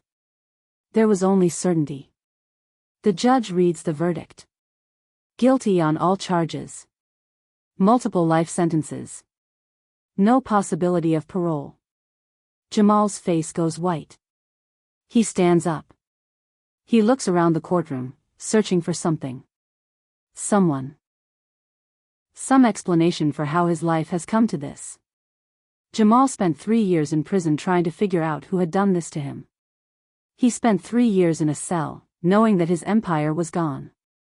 His money was seized. His operations were dismantled. His name was destroyed. He had nothing left. Jamal is in his cell. He's aged 10 years. His hair is gray. His face is lined with rage and fear and regret. A prisoner approaches him. Violence erupts. Jamal is killed. It's quick. It's brutal. It's over. Jamal died in prison without ever knowing why. He never understood that the woman he had violated all those years ago had a daughter. He never understood that his daughter had become powerful enough to destroy him. He never understood that every crime he committed, every person he hurt, Every life he destroyed had been documented and preserved and used against him. He just knew that his life had ended. That everything he built had been taken from him. That he had lost everything. And he never knew the reason why. Zara receives the news that Jamal is dead. She reads the report. She closes the file. She doesn't celebrate. She doesn't feel joy. She just feels empty. Empty and ready for the next target. One down. One more to go. He never saw it coming. Jamal Okonkwo thought he was untouchable. He thought his connections would protect him. He thought the corruption he had built into the system would keep him safe. He was wrong. And he died in prison without ever knowing that the commander of the Korean army was the daughter he had created through violence. But that was just the beginning. Because now Zara has one more target. One more man who destroyed her mother. One more man who needs to pay. And this man is more dangerous than Jamal. This man is more powerful. This man is her biological father. The question is, are you ready to see what happens next? Are you ready to watch her turn her attention to Kwame Abobo? Are you ready to see how she tears apart the man who rejected her mother? Are you ready to witness the moment when Kwame realizes that he's being hunted by his own daughter? If you want to see how she orchestrates his downfall, if you want to understand what she's willing to sacrifice to destroy him, if you want to watch the most powerful man in the criminal underworld crumble before her, subscribe now and turn on notifications. Because what comes next is where it all comes together. This is where Kwame becomes the target. Where she makes him suffer the way he made her mother suffer. Jamal is dead. But Kwame is about to discover what true vengeance looks like. And he's going to wish he had never been born. Zara pulls out a new folder. This one is thicker than Jamal's. This one contains everything about Kwame Abobo. Years of operations. Years of connections. Years of building an empire that he thought was unbreakable. She opens it slowly. She reads about the man who is her father. She reads about his crimes. His violence. His power. She reads about him rejecting her mother. And something inside her hardens even more. Jamal was the first target. But Kwame was always going to be the true objective. Kwame was the man who rejected Amara when she was vulnerable. Kwame was the man who demanded that she kill her own child. Kwame was the man who made her life unbearable enough that she had to flee into poverty. Kwame was the one who deserved the most suffering. Zara studies the structure of his criminal organization. It's massive. It's more complex than Jamal's. It's woven into the fabric of Seoul's underworld. But it's also fragile. It depends entirely on trust. And trust can be broken. Unlike Jamal, Kwame had power through fear. He had built alliances based on the threat of violence. Men worked for him because they were afraid of what he would do to them if they didn't. It was a system that worked as long as Kwame remained strong. But the moment he showed weakness, the entire structure would collapse.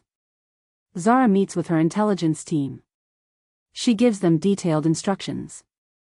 She wants every piece of information on Kwame's financial operations. She wants to know about his money laundering schemes. She wants to understand the flow of cash through his empire.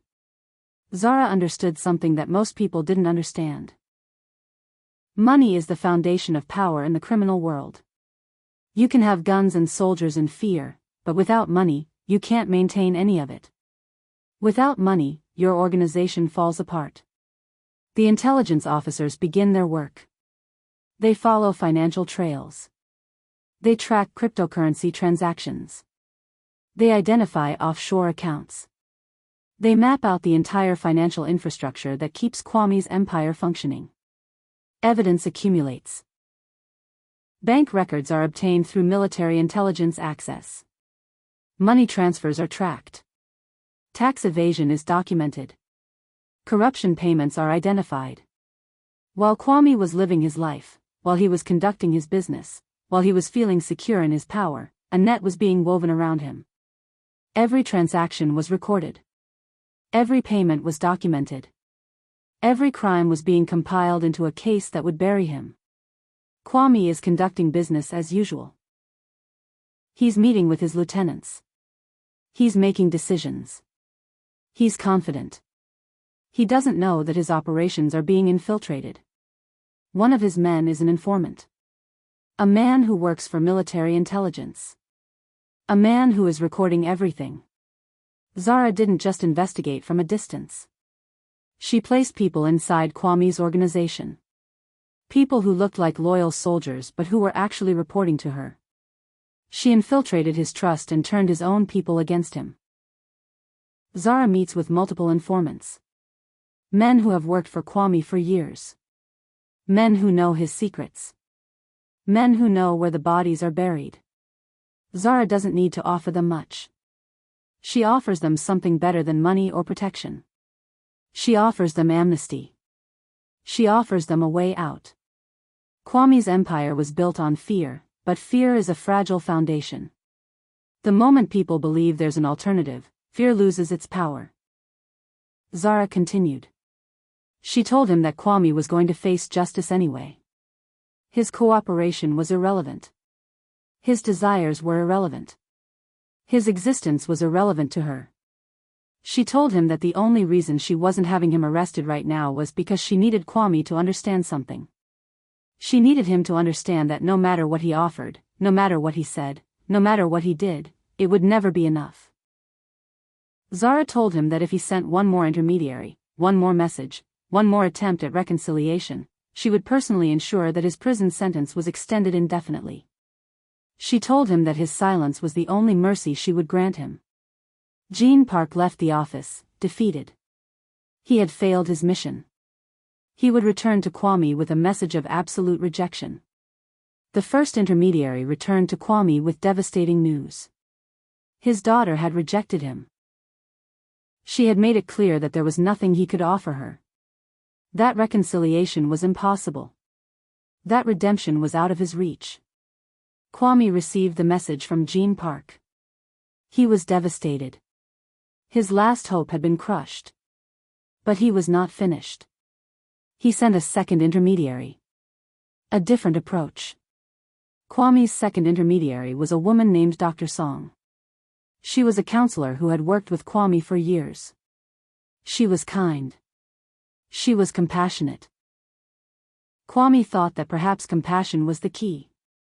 Perhaps a woman would understand what a father felt. Perhaps this intermediary could reach Zara in a way the first had failed to. Dr. Song sat across from Zara. She tried to frame this differently. She tried to appeal to emotion. Dr. Song asked Zara to understand that she was angry at Kwame. She acknowledged that her anger was justified. What he did to her mother was terrible. But he was her father. He was blood. She asked if Zara felt anything for him. Zara responded that she felt contempt. She felt anger that he ever existed. She felt gratitude that he rejected her, because if he hadn't, she would have been raised by a man who was a criminal and a coward. Dr. Song pressed.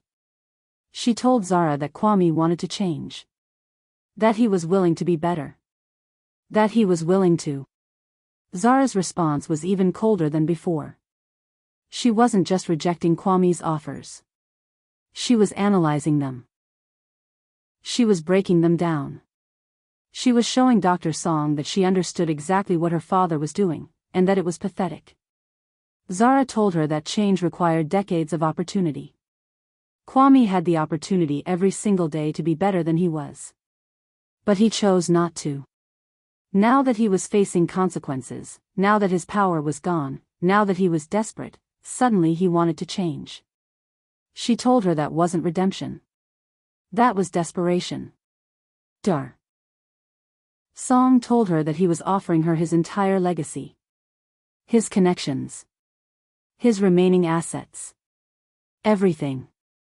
He just wanted. Zara cut her off. She told her that he wanted to feel less guilty. That was what he wanted. He wanted to be absolved. He wanted to believe that money and apologies could fix what he broke. She told her that they couldn't. Her mother spent years on the streets because of him. Her mother raised her alone because of him. Her mother suffered psychological trauma because of him. And now he thought he could fix that by offering her money? By offering her legacy? She told her that the only legacy she wanted from him was the evidence of his crimes. Everything else, he could keep. Dr. Song left the office defeated. She had also failed. The second intermediary returned to Kwame with the same message, just delivered with more detail. His daughter didn't want his money. She didn't want his legacy. She didn't want his connection. She wanted nothing from him except the satisfaction of watching him suffer. Kwame received word of Dr. Song's failure. He was desperate now. He was running out of intermediaries. He was running out of options. He contacted one last person. A man named David Kim. A man who had known Kwame his entire life. A man who Kwame thought might have influence with Zara. Kwame's third and final intermediary was a man he had known for 30 years. A man he trusted. A man who Kwame believed could convince his daughter that reconciliation was possible. But Kwame was wrong. About this, like about everything else, Kwame was wrong. David Kim sat across from Zara. He was old. He was tired. He was been sent by a desperate man to plead his case one final time. David Kim told Zara that he knew she didn't know him. But he had known her father for a long time. He had seen him change over the years. He had watched him become more reflective. He had watched him regret what he's done. He thought that if she gave him a chance, she would see that he wasn't the man she thought he was. Zara asked him something that cut deeper. She asked him, when Kwame was rejecting her mother, when he was threatening her, when he was making her life unbearable, where was David Kim? Why didn't he try to stop him then? David Kim had no answer. Zara continued. She told him he didn't stop him because he didn't care. He benefited from Kwame's power. He enjoyed the wealth that came from his crimes. Now that Kwame was facing consequences, now that he was powerless, now that he was desperate, suddenly David Kim cared about his redemption. She told him that wasn't friendship. That was cowardice. David Kim protested. He told her he didn't know about what Kwame was doing to Amara. Zara shot back. She told him exactly. He didn't care enough to know. He didn't care enough to ask. He didn't care enough to do anything except enjoy the benefits of Kwame's crimes. So he didn't come to her now and tell her about his redemption. He gave up the right to speak about redemption the moment he chose to be silent. Zara's words were cutting. She was dissecting not just Kwame's character, but the character of everyone who had enabled him. Everyone who had benefited from his cruelty without questioning it. Everyone who had chosen silence over doing what was right. David Kim asked what she wanted from Kwame. What would make her forgive him? Zara told him that she didn't want forgiveness for Kwame. She wanted justice. She wanted him to understand that actions have consequences. She wanted him to spend the rest of his life knowing that the child he rejected became powerful enough to destroy him. She wanted him to know that his own blood was his ruin. She wanted him to die knowing that he deserved everything that happened to him. David Kim stood up slowly. He understood now. There was no negotiation here. There was no middle ground. There was only the absolute certainty of Zara's resolve. David Kim told her he would tell Kwame. He would tell him what she said. Zara told him to do that. And she told him to tell him something else.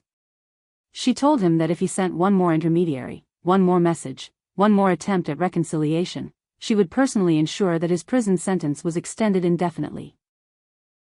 She told him that his silence was the only mercy she would grant him. David Kim left the office.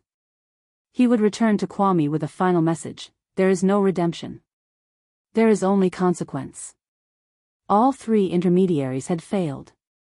All three had been rejected with cold, methodical precision.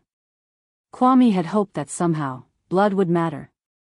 That somehow, the connection between father and daughter would be strong enough to overcome what he had done. He was wrong. Zara had made it clear. There was no redemption for him. There was no forgiveness.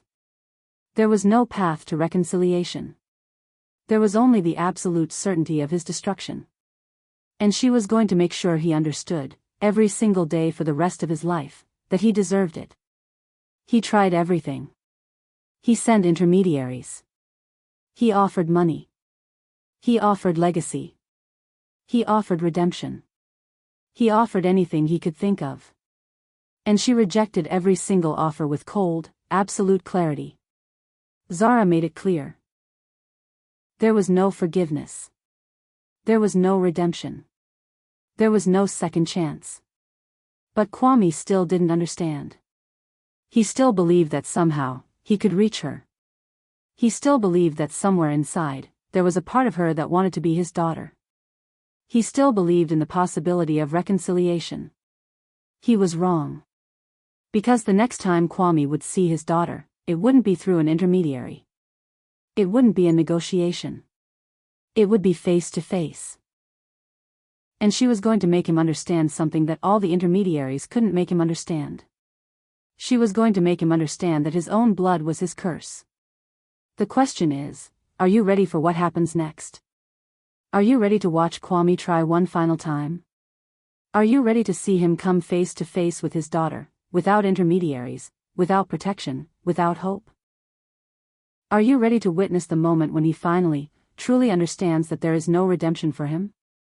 If you want to see their direct confrontation, if you want to hear what Zara says to him when they're finally alone, if you want to understand what it means when a daughter looks her father in the eyes and tells him he deserves to suffer, subscribe now and turn on notifications. Because what comes next is where everything comes to a head. This is where Kwame makes one final desperate attempt to reach his daughter. Where she destroys that final hope completely. Kwame has lost everything. But he's about to lose the one thing he didn't know he still had, the belief that he could ever be forgiven. And that loss will be more devastating than anything that came before. Kwame sits at a table. He's been transported from his cell. His hands are shaking. He's been told he has a visitor. He doesn't know it's Zara until she walks through the door.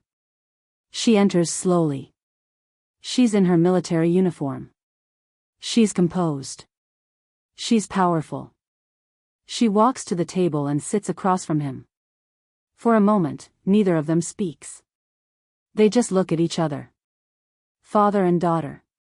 Seeing each other clearly for the first time. Kwame had imagined this moment 1,000 times. He had prepared 1,000 speeches. 1,000 apologies. 1,000 explanations. But now, sitting across from his daughter, all of those prepared words disappeared. All he could do was stare at her face and see himself looking back. Kwame asked how she came. He told her that she came. And his voice was small. Weak.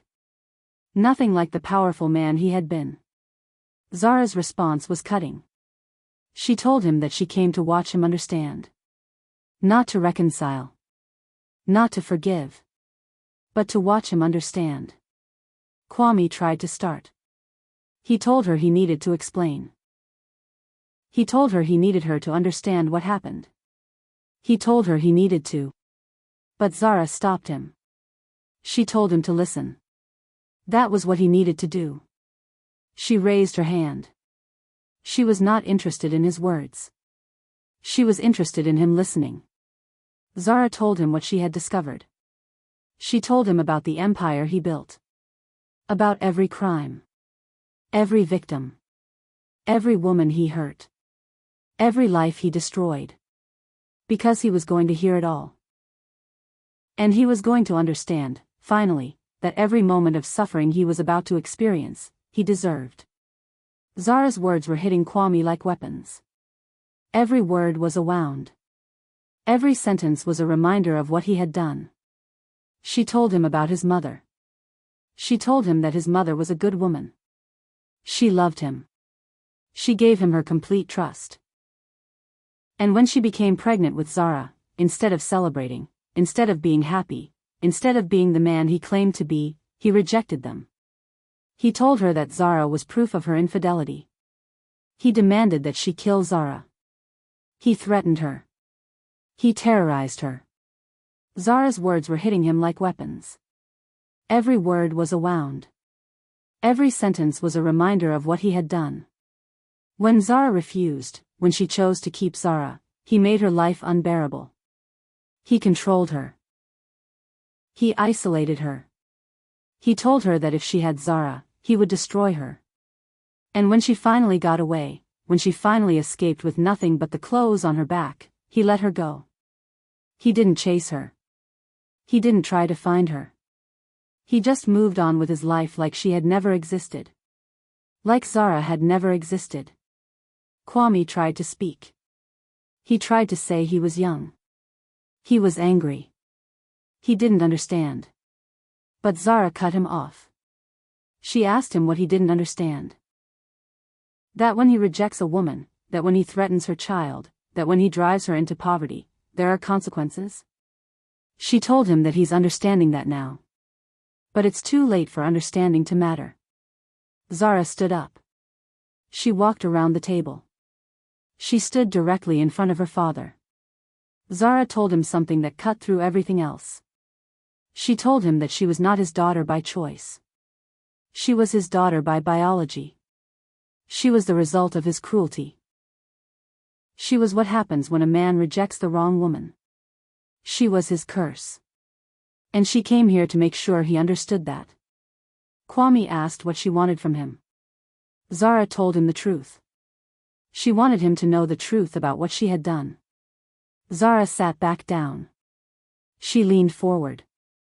Zara told him everything. Every arrest of his men. Orchestrated by her. Every shipment seized. Orchestrated by her. Every financial account frozen. Orchestrated by her. Every ally that abandoned him. Because of her. Every moment of suffering he experienced since she became commander. She caused it. She did it deliberately. She did it with planning. She did it with precision. And she did it because she wanted him to understand that he created her. Kwame's face went white. He was trying to comprehend what he was hearing. His entire collapse wasn't random. It wasn't bad luck. It was orchestrated. It was engineered. It was the result of his daughter using the full power of the military to destroy him. Kwame asked why. Why would she do this? Zara told him because her mother deserves justice. Because she deserves justice. Because every victim he ever hurt deserves to know that he finally paid a price. Because the only way to balance the scales was to make sure that his own blood destroyed him. Kwame understood, in that moment, exactly what had happened. He understood that his daughter had transformed from a person into a weapon. That every achievement in her military career had been designed to position her to hunt him. That every promotion had been a step toward his destruction. Kwame asked if he didn't know. When Zara was born, he didn't know about Jamal. He didn't understand. Zara shot back that he didn't care to understand. He made an assumption, and instead of investigating, instead of giving her mother the benefit of the doubt, he rejected her. He chose cruelty over trust. He chose power over humanity. And now he was facing the consequences. Kwame asked if she could forgive him. If they could start over. Zara told him no. There is no starting over. There is only ending. And his ending is exactly what he deserves. Zara stood up. She was preparing to leave. Kwame pleaded. He told her to wait. He begged. He told her that he was her father. They were blood. He asked if that didn't matter. Zara stopped. She turned back to look at him. And then she told him something that would haunt him for the rest of his life. Zara told him that blood doesn't matter. Blood is just biology. What matters is choice. And she chose not to be his daughter. She chose to be the woman who destroyed him. She chose to be the reminder of his cruelty. She chose to be the consequence of his actions. Kwame tried to stand up, but guards moved in. Kwame's visitation time was over. He had said everything he needed to say. But he had said nothing that mattered. Kwame called out. He tried to get her attention. He asked her to please give him a chance. Just one chance. Zara told him he had a chance. He had it 30 years ago. When her mother needed him. When she was afraid and vulnerable and desperate for help. He had a chance then. He chose rejection. Now he was facing the consequences of that choice. And there was nothing he could do about it. As Kwame was being escorted away, he looked back at his daughter one final time. She wasn't looking at him. She was looking forward. She had already moved on to whatever comes next. Kwame finally understood everything. He finally understood that his destruction wasn't a tragedy. It was justice. He finally understood that the daughter he had rejected had become far more powerful than he ever was. He finally understood that when you create an enemy out of your own blood, that enemy will eventually destroy you. He had spent his entire life building an empire on the suffering of others. He had built it on fear. He had built it on violence. He had built it on the rejection of the woman he should have loved and the child he should have protected. And in the end, his own blood had come back and torn it all down. Kwame sits alone in his cell. The visitation is over. He understands now. There is no redemption. There is no mercy. There is only the long road of his life continuing forward, knowing that he deserves everything that has happened to him. Kwame had created his own nemesis. He had rejected the woman who could have made him better. He had rejected the child who could have saved him. He had rejected humanity itself. And in return, humanity, in the form of his own daughter, had rejected him. Completely. Absolutely. Forever. The irony was this. Kwame had wanted power his entire life. He had built an empire to feel powerful. But he had never encountered true power until he looked into the eyes of his daughter. And then he understood that power was not about commanding fear. Power was about changing someone's life. Power was about making them understand something they didn't want to understand. His daughter had done exactly that. She had used her power to change his life. She had used it to make him understand. She had used it to destroy him. And there was nothing he could do about it. He finally understood. His own blood was his curse. His own daughter was his destruction. His own actions 30 years ago had created the weapon that tore apart everything he built. And the most devastating part was this: she was right. He deserved it. Every arrest. Every loss. Every moment of suffering. He deserved all of it. But understanding didn't bring redemption. Understanding didn't bring forgiveness. Understanding just brought the crushing weight of knowing that you destroyed yourself. That you created your own enemy.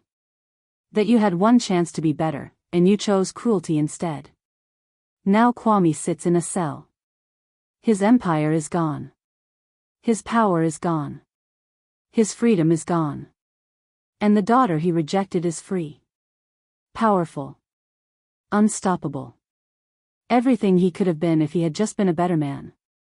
The question is, what happens now? Are you ready to see the final chapter? Are you ready to understand what happens when the reckoning is complete? Are you ready to witness the aftermath of her revenge? Are you ready to see what Zara becomes after she has destroyed the men who destroyed her mother?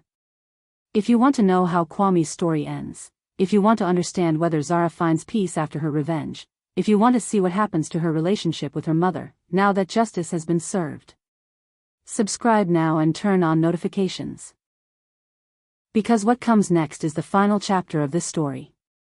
This is where we see the true cost of revenge. Where we understand that sometimes, destroying your enemies doesn't heal you. Sometimes, it just transforms you into something you didn't expect to become. Kwame created his own destruction. But Zara is about to discover that destruction comes with a price. A price that money can't pay. A price that power can't fix. A price that will haunt her for the rest of her life. This isn't just a story about revenge. It's a story about what revenge costs. And the final chapter is where that cost becomes clear. Kwame lies on a hospital bed in the prison infirmary. He's deteriorating. His physical body is failing. But more than that, his mind is breaking. He doesn't eat. He doesn't sleep. He just lies there, staring at nothing, understanding that his life is over. Kwame Ibobo didn't die quickly. Death would have been a mercy. Instead, he slowly fell apart. His body, which had been the instrument of his power, began to fail him. His mind, which had been sharp and calculating, began to fragment. He spent his days in a prison infirmary, waiting for an end that wouldn't come fast enough. A guard brings him food. Kwame doesn't touch it. The guard leaves it and walks away. Kwame had lost everything. His empire was gone. His money was seized. His power had evaporated. His freedom was taken. But the worst loss was this, his sense of self. He was no longer a powerful man. He was no longer anyone. He was just a broken old man waiting to die. And he spent every moment of his remaining life knowing that his own daughter had done this to him. Knowing that his rejection of her mother had created the weapon that destroyed him. Knowing that he had deserved all of it. Zara sits at her desk. In front of her are reports. The war is over. She has won. Kwame is in prison. Jamal is dead. Her enemies are destroyed. Justice has been served. But she doesn't feel victorious. She feels empty. Zara had spent years planning this. Years climbing. Years working toward this moment. And now that it was here, now that her enemies were destroyed, now that justice had been served, she didn't know what to do with herself. She looks at a photograph on her desk. It's a photograph of her mother. From years ago, when her mother was young. Before the pain. Before the trauma. Before everything was destroyed. Zara had believed that if she destroyed the men who hurt her mother would be healed. She had believed that justice would fix the past. She had believed that revenge would make everything right. She was wrong. Zara stands up. She walks to the window. She looks out at Seoul. The city that had been the backdrop for her entire life. The city where her mother had suffered. The city where she had been born. The victory felt hollow. The destruction of her enemies felt meaningless. The power that had taken her entire life to build suddenly felt like nothing. Because she realized something that she should have understood all along, destroying the men who hurt her mother wouldn't heal her mother. And destroying them wouldn't heal her. Amara sits alone in her home. It's a nice home now. Zara's wealth has given her comfort. She has money. She has security. She has everything she needed when she was on the streets. But she doesn't have her daughter. Amara understood what had happened. She understood that her daughter had transformed from a girl into a weapon. That her daughter had devoted her entire life to vengeance. That her daughter had sacrificed her own humanity to destroy the men who had hurt her. Amara picks up her phone. She calls her daughter. The phone rings and rings. When Zara answers, the silence between them is heavy and painful. Amara wanted to tell her daughter that it was over. That she could stop now. That she could rest.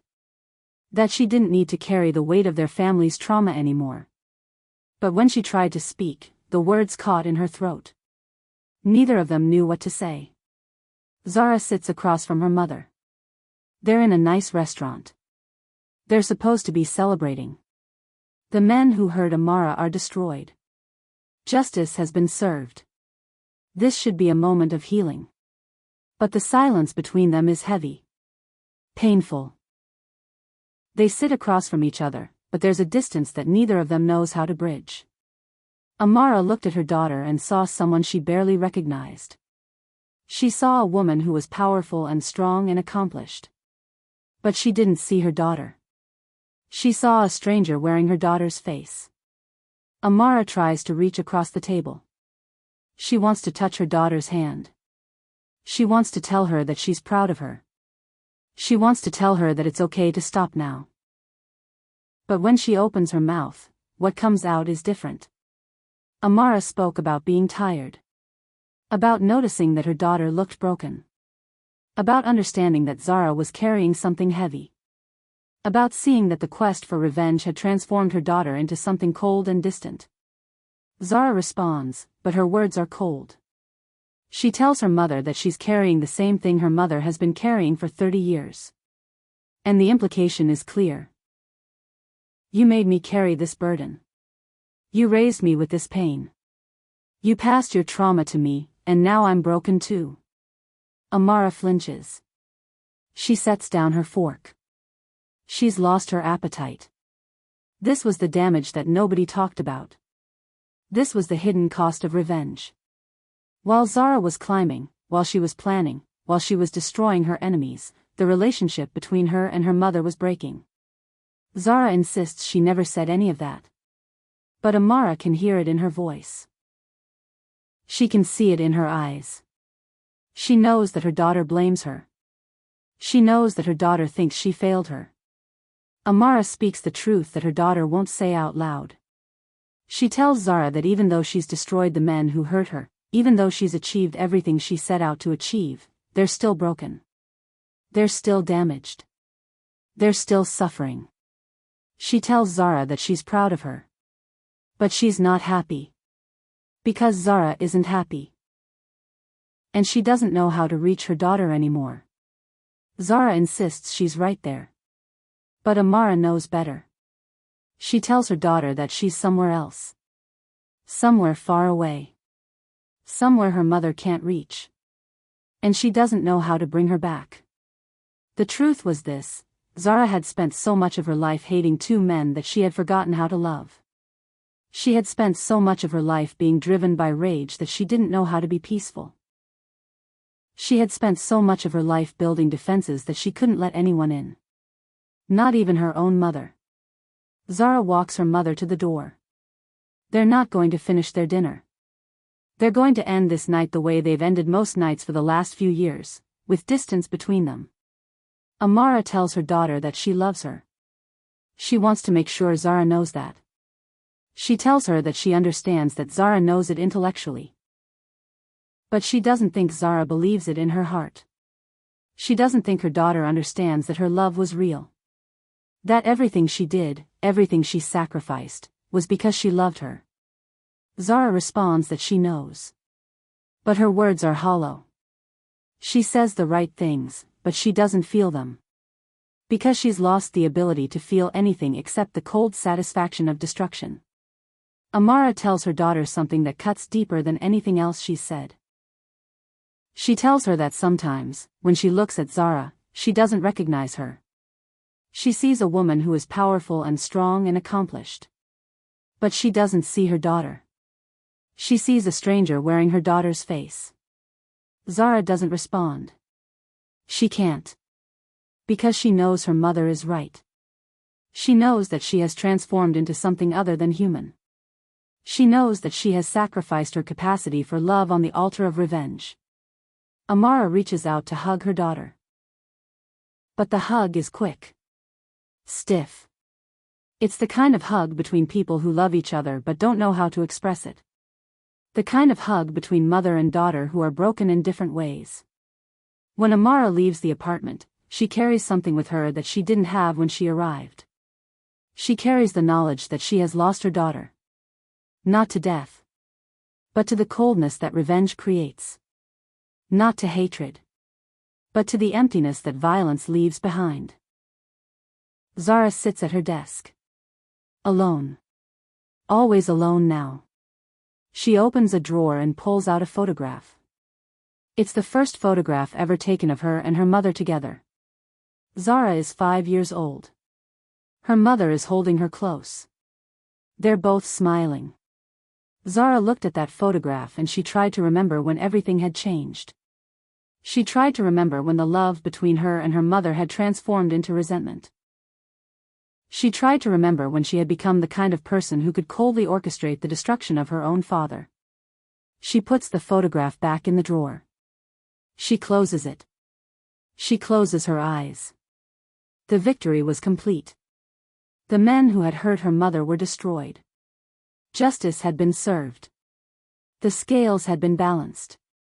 But the damage that had been done, the damage that had been done to her and to her mother, that damage would never be balanced. That damage would never be fixed. Zara had won her war. But she had lost her mother. And in winning everything, she had lost the one person who mattered most.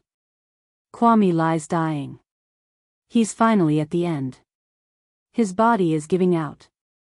His mind is mostly gone. A guard comes to check on him. Kwame's heart rate is slowing. His breathing is shallow. He's about to die. Kwame died alone in a prison infirmary. Nobody came to see him at the end. His daughter didn't come. His ex-wife didn't come. Nobody came. He died understanding that his life had been meaningless. That he had built nothing that lasted. That his own blood had come back and destroyed everything. Kwame's eyes close. His breathing stops. He's gone. And in a way, his death was fitting. He died knowing that he deserved it. He died knowing that his own actions had created the woman who destroyed him. He died knowing that the consequence of rejecting his daughter's mother was that his own daughter had become his ruin. Zara receives word that Kwame has died. She reads the report. She doesn't react. She doesn't cry. She doesn't celebrate. She just acknowledges the information and moves on. Kwame's death changed nothing. It didn't heal Zara. It didn't fix her relationship with her mother. It didn't bring back the years that had been lost. It was just the ending of a man who had lived a meaningless life. And it meant nothing. Zara sits on her couch. She's in her military uniform. She's alone. The apartment is beautiful but cold. It's the apartment of someone with power and money but no warmth. No love. No connection to another human being. This is what revenge looks like when it's complete. This is what victory looks like when there's no one to share it with. This is what power looks like when it's completely hollow. Zara picks up her phone. She calls her mother. The phone rings. Her mother doesn't answer. Zara wanted to say something. She wanted to tell her mother that she was sorry. That she understood the damage she had caused. That she understood that destroying her enemies had destroyed her as well. But her mother didn't pick up. So Zara left a message instead. Zara speaks into the phone, her voice quiet and broken. She tells her mother that she knows she hasn't been the daughter she needed. She knows she's been cold and distant. She knows she's pushed her away. And she's sorry. She's sorry for letting the past consume her. She's sorry for letting hatred define who she is. She's sorry. Zara hangs up. She sits in silence. The message is said, but the damage is done. Love and resentment exist together in the space between them. And they might never find a way to bridge that gap. This is the tragedy of revenge. It doesn't heal. It doesn't make things right. It just transforms the people who pursue it into something cold and hard and broken. It transforms them into weapons. And when the war is over, the weapons don't know how to become human again. Zara had destroyed her enemies. But in doing so, she had destroyed herself. And she had destroyed the relationship with the one person who had loved her unconditionally. The one person who had sacrificed everything for her. The one person she should have been fighting for all along. Victory tasted like ash. Zara had achieved everything. She had destroyed the men who hurt her mother. She had brought them to justice. She had made them suffer. She had won. But in winning, she had lost something far more valuable than any victory. She had lost her mother. Not through death. But through the cold distance that had grown between them. Her mother was alive, but their relationship was dead. And Zara couldn't figure out how to bring it back. This is the price of revenge. This is what it costs to pursue hatred so completely. It costs you your humanity. It costs you your relationships. It costs you the people you love. And the saddest part is this, it doesn't even work. Destroying her enemies didn't heal her mother's wounds. It didn't fix the past. It didn't make anything right. The question is, what happens now? Are you ready to see the final resolution? Are you ready to understand what Zara learns about herself? Are you ready to witness whether mother and daughter can ever heal their relationship? Are you ready to see what true power really means? If you want to know whether Zara can find redemption, if you want to see if she can repair what she's broken with her mother, if you want to understand what she learns from destroying everything she set out to destroy, subscribe now and turn on notifications. Because the final chapter is coming. The final chapter is where Zara understands that revenge isn't the answer. The final chapter is where she discovers what she really needed all along. The final chapter is where this story reaches its true conclusion. And that conclusion will change everything you thought you understood about this story. Because this isn't a story about revenge. It's a story about the cost of revenge. And that cost is far higher than anyone could have imagined. Don't miss the final chapter. Because it's going to break your heart in ways you didn't expect. Kwame lies on a hospital bed in the prison infirmary. He's deteriorating. His physical body is failing. But more than that, his mind is breaking. He doesn't eat. He doesn't sleep. He just lies there, staring at nothing, understanding that his life is over. Kwame Ebobo didn't die quickly. Death would have been a mercy. Instead, he slowly fell apart. His body, which had been the instrument of his power, began to fail him.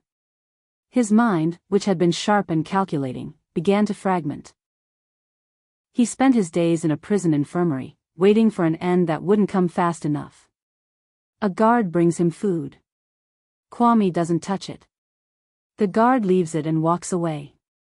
Kwame had lost everything. His empire was gone.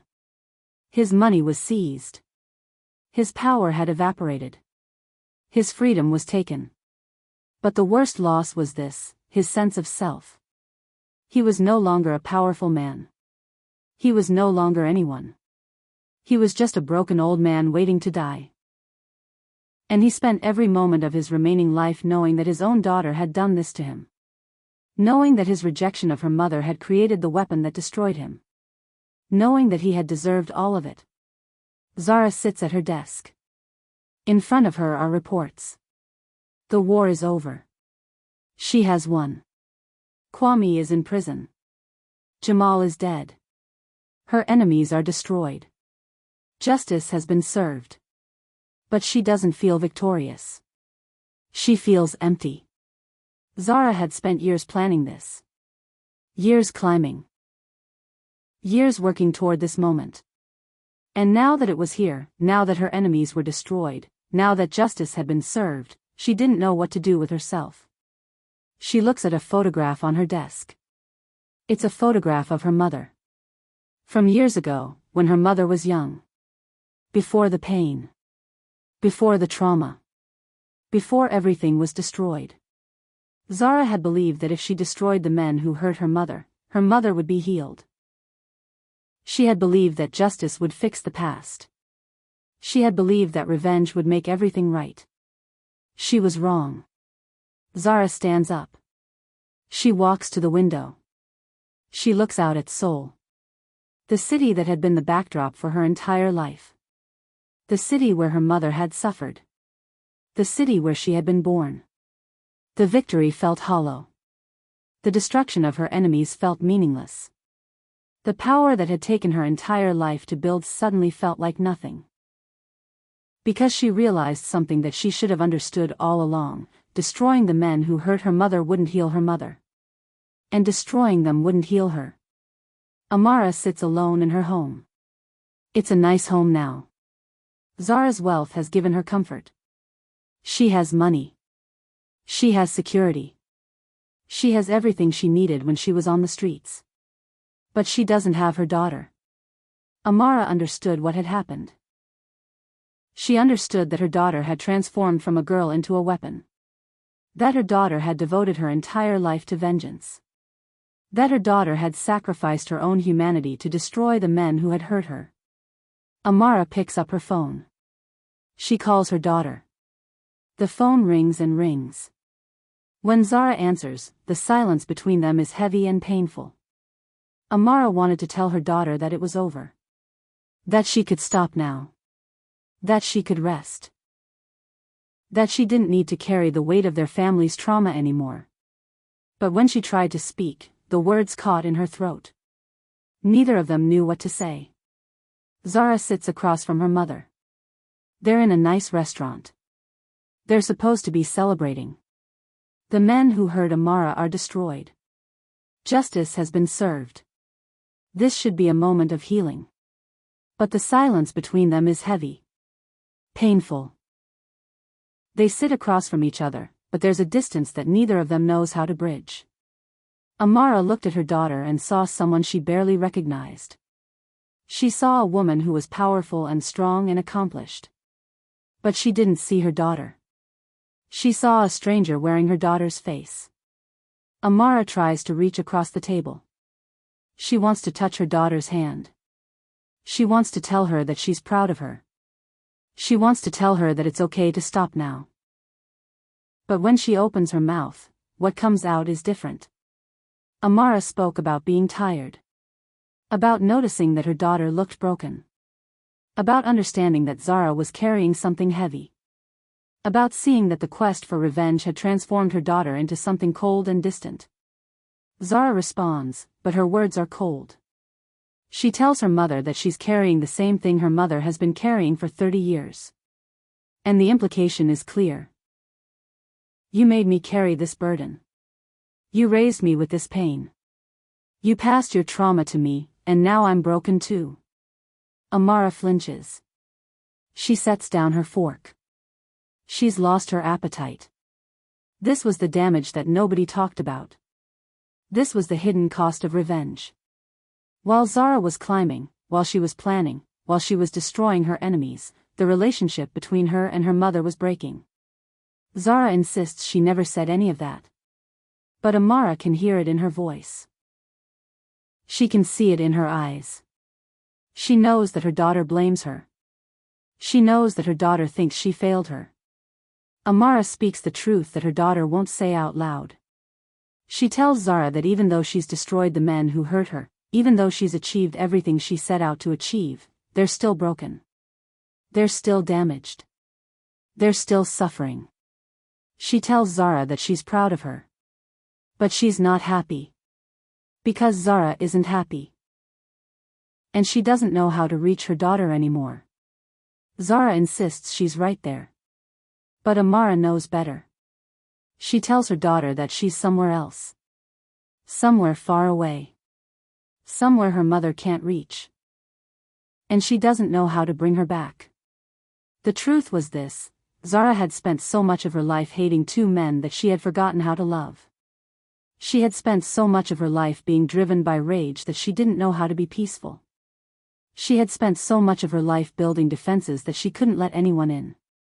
Not even her own mother. Zara walks her mother to the door. They're not going to finish their dinner. They're going to end this night the way they've ended most nights for the last few years, with distance between them. Amara tells her daughter that she loves her. She wants to make sure Zara knows that. She tells her that she understands that Zara knows it intellectually. But she doesn't think Zara believes it in her heart. She doesn't think her daughter understands that her love was real. That everything she did, everything she sacrificed, was because she loved her. Zara responds that she knows. But her words are hollow. She says the right things, but she doesn't feel them. Because she's lost the ability to feel anything except the cold satisfaction of destruction. Amara tells her daughter something that cuts deeper than anything else she's said. She tells her that sometimes, when she looks at Zara, she doesn't recognize her. She sees a woman who is powerful and strong and accomplished. But she doesn't see her daughter. She sees a stranger wearing her daughter's face. Zara doesn't respond. She can't. Because she knows her mother is right. She knows that she has transformed into something other than human. She knows that she has sacrificed her capacity for love on the altar of revenge. Amara reaches out to hug her daughter. But the hug is quick. Stiff. It's the kind of hug between people who love each other but don't know how to express it. The kind of hug between mother and daughter who are broken in different ways. When Amara leaves the apartment, she carries something with her that she didn't have when she arrived. She carries the knowledge that she has lost her daughter. Not to death, but to the coldness that revenge creates. Not to hatred, but to the emptiness that violence leaves behind. Zara sits at her desk. Alone. Always alone now. She opens a drawer and pulls out a photograph. It's the first photograph ever taken of her and her mother together. Zara is 5 years old. Her mother is holding her close. They're both smiling. Zara looked at that photograph and she tried to remember when everything had changed. She tried to remember when the love between her and her mother had transformed into resentment. She tried to remember when she had become the kind of person who could coldly orchestrate the destruction of her own father. She puts the photograph back in the drawer. She closes it. She closes her eyes. The victory was complete. The men who had hurt her mother were destroyed. Justice had been served. The scales had been balanced. But the damage that had been done, the damage that had been done to her and to her mother, that damage would never be balanced. That damage would never be fixed. Zara had won her war. But she had lost her mother. And in winning everything, she had lost the one person who mattered most. Kwame lies dying. He's finally at the end. His body is giving out. His mind is mostly gone. A guard comes to check on him. Kwame's heart rate is slowing. His breathing is shallow. He's about to die. Kwame died alone in a prison infirmary. Nobody came to see him at the end. His daughter didn't come. His ex-wife didn't come. Nobody came. He died understanding that his life had been meaningless. That he had built nothing that lasted. That his own blood had come back and destroyed everything. Kwame's eyes close. His breathing stops. He's gone. And in a way, his death was fitting. He died knowing that he deserved it. He died knowing that his own actions had created the woman who destroyed him. He died knowing that the consequence of rejecting his daughter's mother was that his own daughter had become his ruin. Zara receives word that Kwame has died. She reads the report. She doesn't react.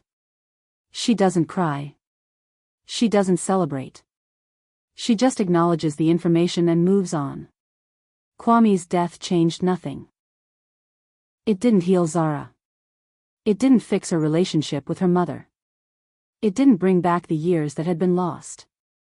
It was just the ending of a man who had lived a meaningless life. And it meant nothing. Zara sits on her couch. She's in her military uniform. She's alone. The apartment is beautiful but cold. It's the apartment of someone with power and money but no warmth. No love. No connection to another human being. This is what revenge looks like when it's complete. This is what victory looks like when there's no one to share it with. This is what power looks like when it's completely hollow. Zara picks up her phone. She calls her mother. The phone rings. Her mother doesn't answer. Zara wanted to say something. She wanted to tell her mother that she was sorry. That she understood the damage she had caused. That she understood that destroying her enemies had destroyed her as well. But her mother didn't pick up. So Zara left a message instead. Zara speaks into the phone, her voice quiet and broken. She tells her mother that she knows she hasn't been the daughter she needed. She knows she's been cold and distant. She knows she's pushed her away. And she's sorry. She's sorry for letting the past consume her. She's sorry for letting hatred define who she is. She's sorry. Zara hangs up. She sits in silence. The message is said, but the damage is done. Love and resentment exist together in the space between them.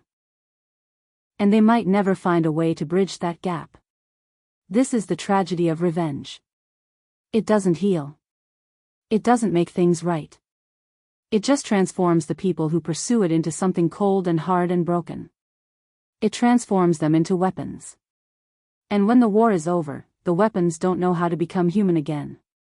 Zara had destroyed her enemies. But in doing so, she had destroyed herself. And she had destroyed the relationship with the one person who had loved her unconditionally. The one person who had sacrificed everything for her. The one person she should have been fighting for all along. Victory tasted like ash. Zara had achieved everything.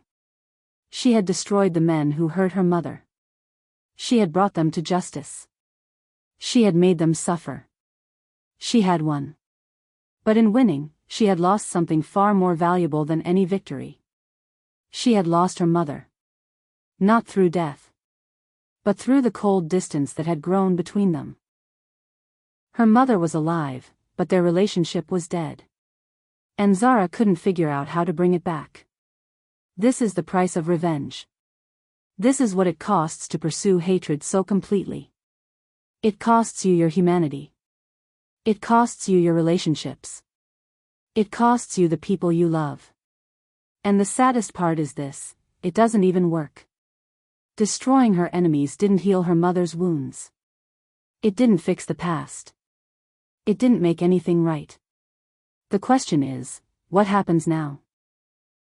Are you ready to see the final resolution? Are you ready to understand what Zara learns about herself? Are you ready to witness whether mother and daughter can ever heal their relationship? Are you ready to see what true power really means?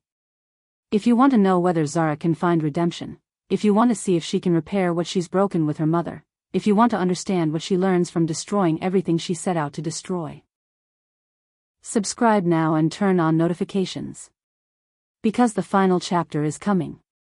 The final chapter is where Zara understands that revenge isn't the answer.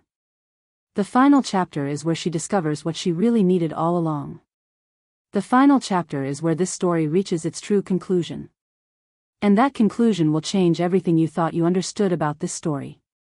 Because this isn't a story about revenge. It's a story about the cost of revenge. And that cost is far higher than anyone could have imagined. Don't miss the final chapter.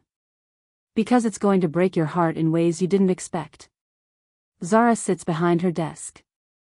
It's massive. It's elegant. It represents power and authority. Behind her are commendations. Awards. Photographs of her in dress uniform. Photographs of her receiving honors. Photographs of her standing alone. The office is immaculate. But it's cold. It's the office of someone who has everything except what matters. She stares out the window at Seoul. At the city that has been her backdrop. At the place where her mother suffered. At the place where she was born from violence and pain. Zara had everything that a person could want. Power. Authority. Respect. Fear. Soldiers who would follow her into hell. Intelligence networks at her disposal. A military apparatus that bent to her will. She had won the war. She had achieved her goals. She had destroyed her enemies. But sitting in that office, surrounded by the symbols of her power, she felt nothing. She felt empty. She felt alone. She felt like a woman who had sacrificed everything and gained nothing. There's a knock on her door. Colonel Marcus enters. He's older now. He's been watching Zara for years. He's been watching her rise. And he's been watching her disappear. Colonel Marcus was the only person who truly knew Zara. He had mentored her. He had guided her. He had believed in her. But he had never understood why she was so driven. Why her hunger for power was so insatiable. Why she seemed to be running from something. Marcus closes the door behind him. He looks at Zara sitting at that desk. And he sees what everyone else sees, a powerful commander. But Marcus sees something else. Marcus sees a broken woman. Marcus had come to confront her.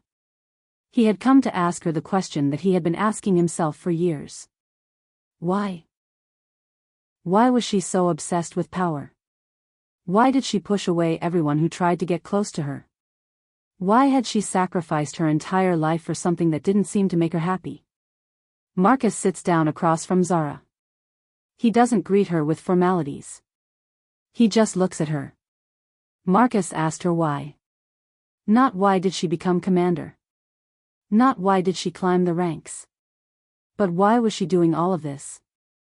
What was she really running from? What was she really trying to achieve?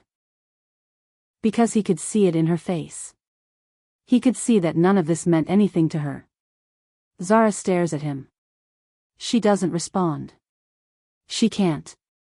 Because if she starts talking about why, if she starts explaining the motivations that have driven her entire life, she's afraid that she'll break.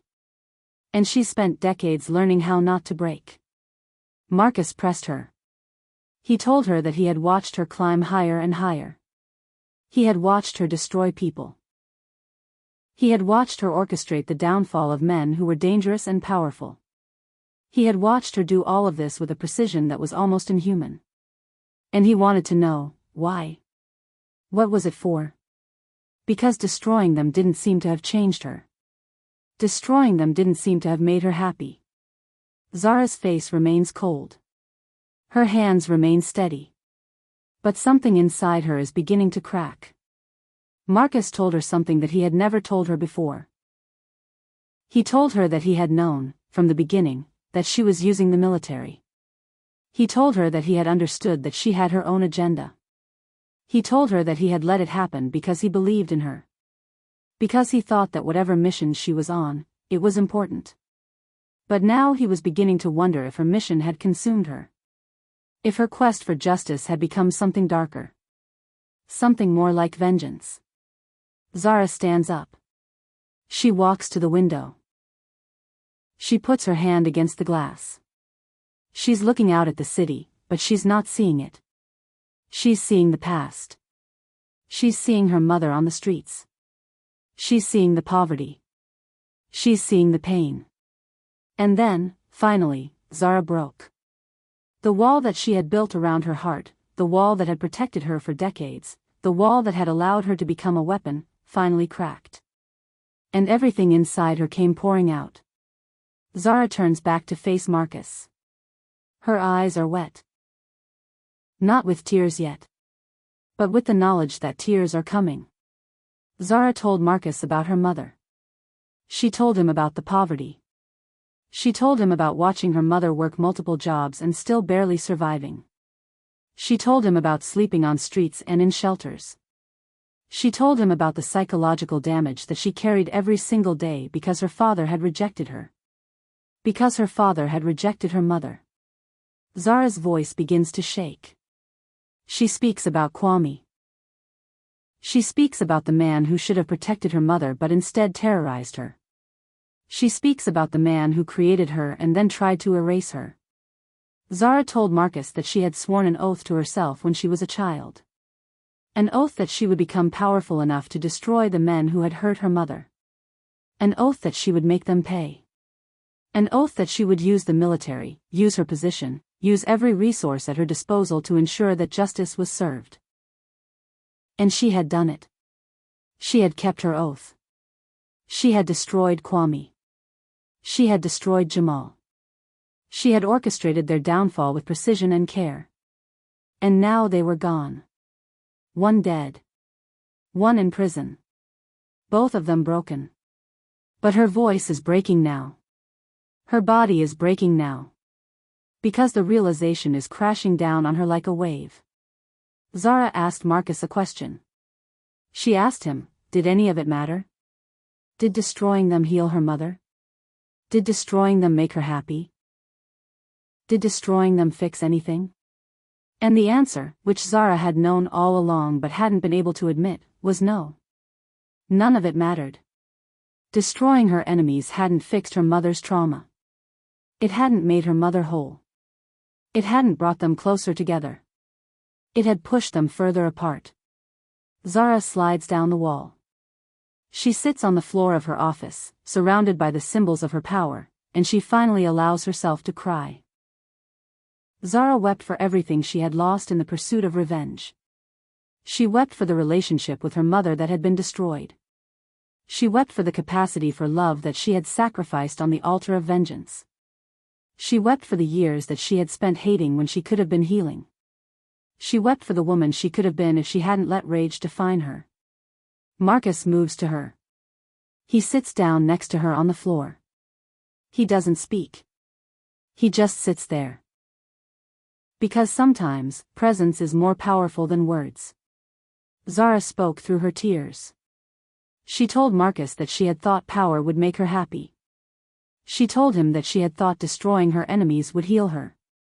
She told him that she had thought achieving her goals would make life meaningful. But all she had achieved was emptiness. All she had done was transform herself into something cold and hard and unfeeling. She realized, finally, that she had destroyed her enemies. But in doing so, she had destroyed herself. She had won the war.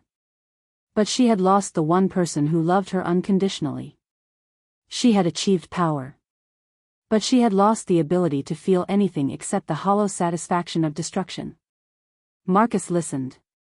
He listened to his former student, his greatest achievement, his proudest creation, finally understanding that power without purpose is just emptiness.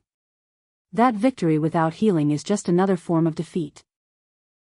And in that moment, sitting on the floor of her command office, surrounded by the trappings of her power, Zara finally asked herself the question that she should have asked years ago: what now? What happens when the war is over? What happens when the enemies are destroyed? What happens when all you have left is yourself, and you don't recognize who that is? Zara had built her entire life around destroying two men. She had made her entire purpose the eradication of her enemies. And now that they were gone, now that her purpose was fulfilled, she didn't know who she was anymore. She didn't know what to do with her life.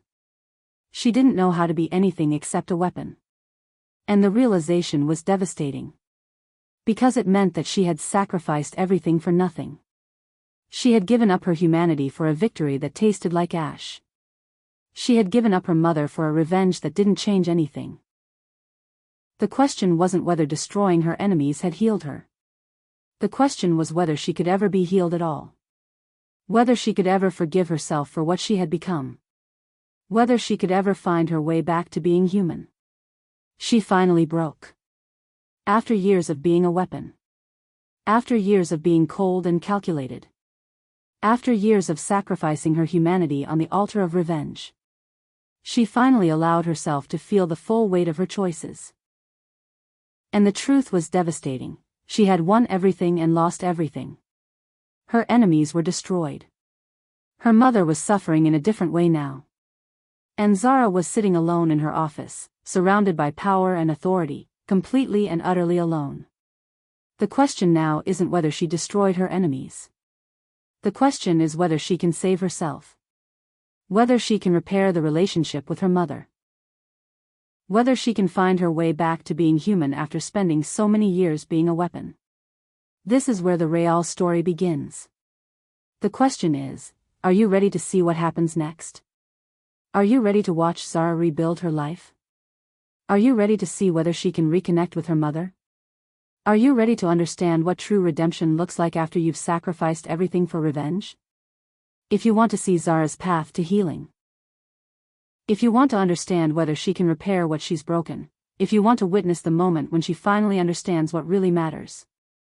Subscribe now and turn on notifications. Because the final chapter is coming. And it's not about revenge anymore. It's about redemption. It's about whether a woman who has become a weapon can learn to be human again. It's about whether love can overcome the damage that hatred has caused. Zara destroyed her enemies. But now she has to save herself. And that journey is going to be harder than anything she's faced before. Because this time, the enemy isn't someone else. This time, the enemy is herself.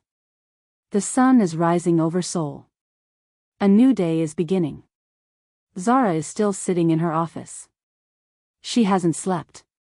She hasn't moved. She's been sitting there all night, thinking about everything. About her life. About her choices. About what comes next. Zara had spent the entire night in silence. Not moving. Not sleeping. Just sitting with her thoughts. Sitting with the realization that revenge had consumed her life. That hatred had defined her. That she had become something she never intended to become. And now, as the sun rose over the city, Zara had to make a choice.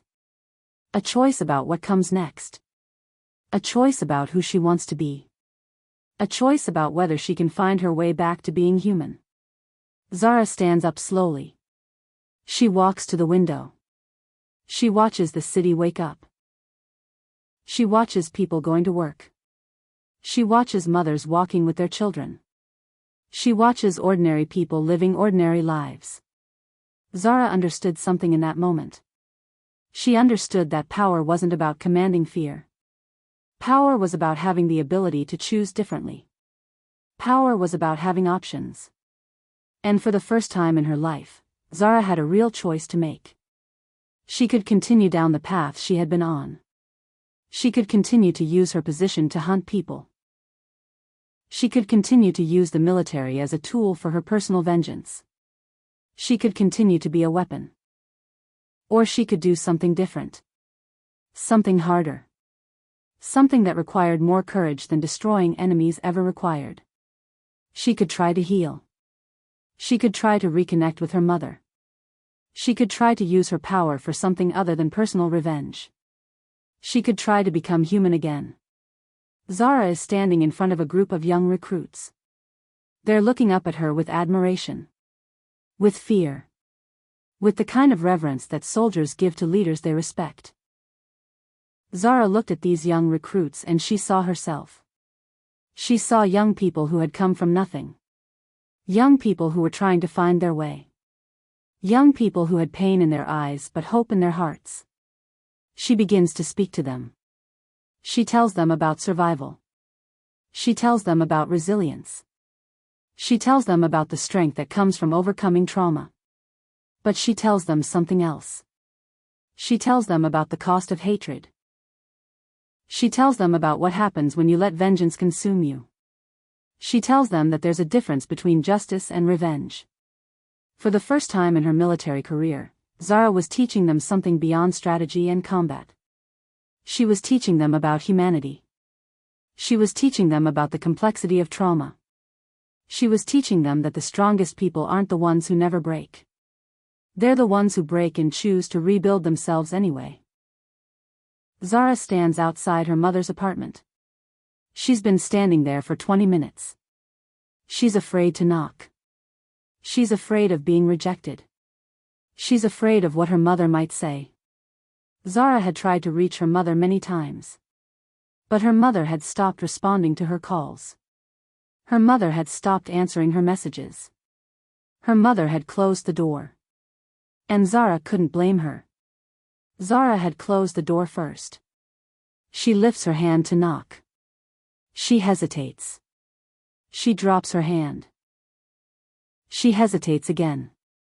This was harder than destroying Kwame. This was harder than dismantling Jamal's empire.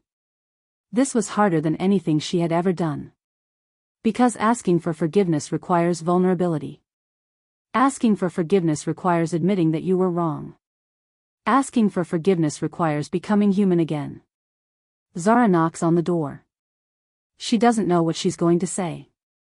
She doesn't know if her mother will open the door. She doesn't know if reconciliation is even possible after everything that has happened between them. But she knows that she has to try. She knows that she has to at least try. The door opens slowly. Amara stands there. She looks older. She looks tired. She looks like a woman who has been waiting for her daughter to come back to her. Amara doesn't say anything at first. She just looks at her daughter standing in the hallway. She looks at the uniform. She looks at the power that her daughter has accumulated. But underneath all of that, she tries to see the girl she raised. The girl she loved. The girl who is lost. Zara speaks. She tries to explain everything. She tries to tell her mother that she understands what she did. She tries to tell her that she understands the damage she caused. She tries to tell her that she's sorry. But the words are inadequate. The words can't capture the weight of what she's feeling. Amara listens. She listens to her daughter trying to find words for what she's been feeling. She listens to her daughter trying to bridge a gap that might be too wide to cross. She listens, and she doesn't interrupt. She doesn't judge. She just listens. When Zara finishes speaking, Amara does something unexpected. She steps aside. She invites her daughter inside. Not with words, but with the gesture of opening the door wider. Zara and Amara sit together on the couch. There's still distance between them. There's still pain between them. But there's also something else. There's the possibility of healing.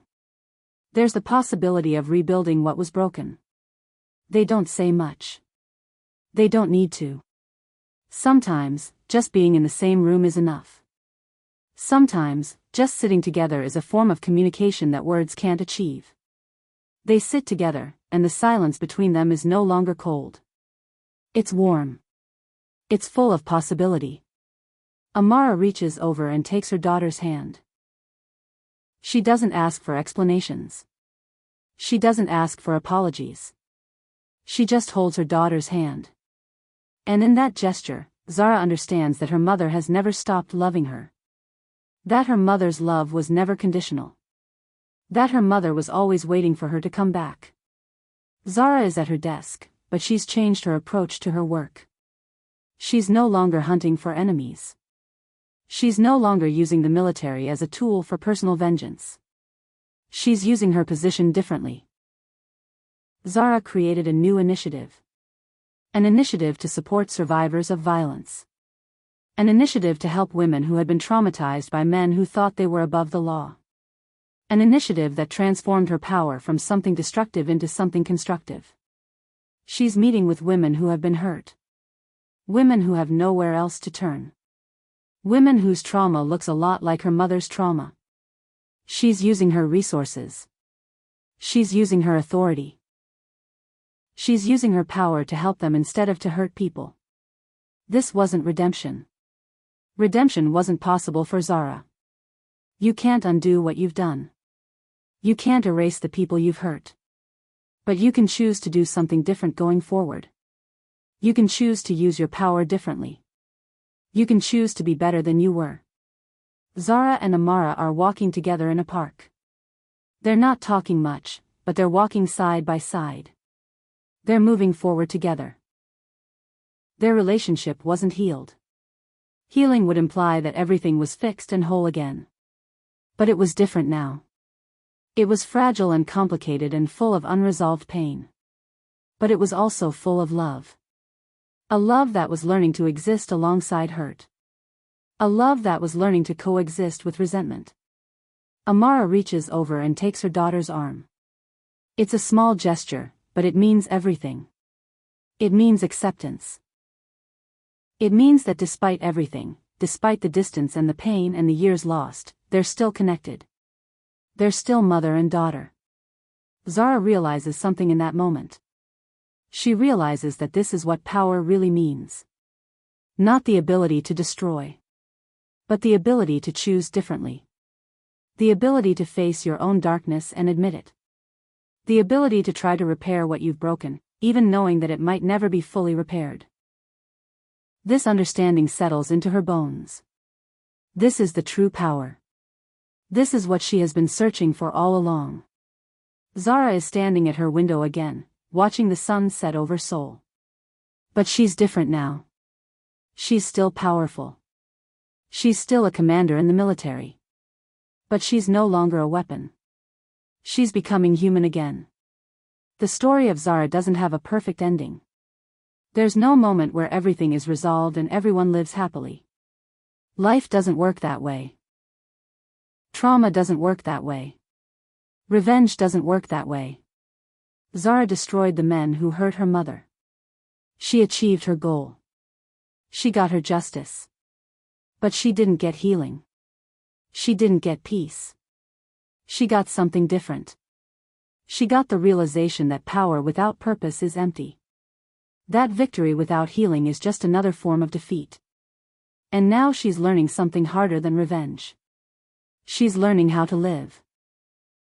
She's learning how to be in relationship with her mother despite the pain. She's learning how to use her power to help people instead of to hurt them. She's learning how to be human again. Zara and Amara are having dinner together. It's not a perfect dinner. It's not a scene of complete reconciliation. There are still uncomfortable silences. There are still unspoken hurts. There are still years of distance that can't be bridged in one evening. But they're trying. They're sitting together and they're trying. And that's enough. That's more than enough. That's everything. Zara looks at her mother and she sees not just the pain. She sees the strength. She sees the woman who survived poverty. She sees the woman who raised her daughter alone. She sees the woman who loved her even when her daughter was cold and distant and consumed by hatred. And Amara looks at her daughter and she sees not just the power. She sees the vulnerability. She sees the woman who is learning how to feel again. She sees the woman who is trying to find her way back to humanity.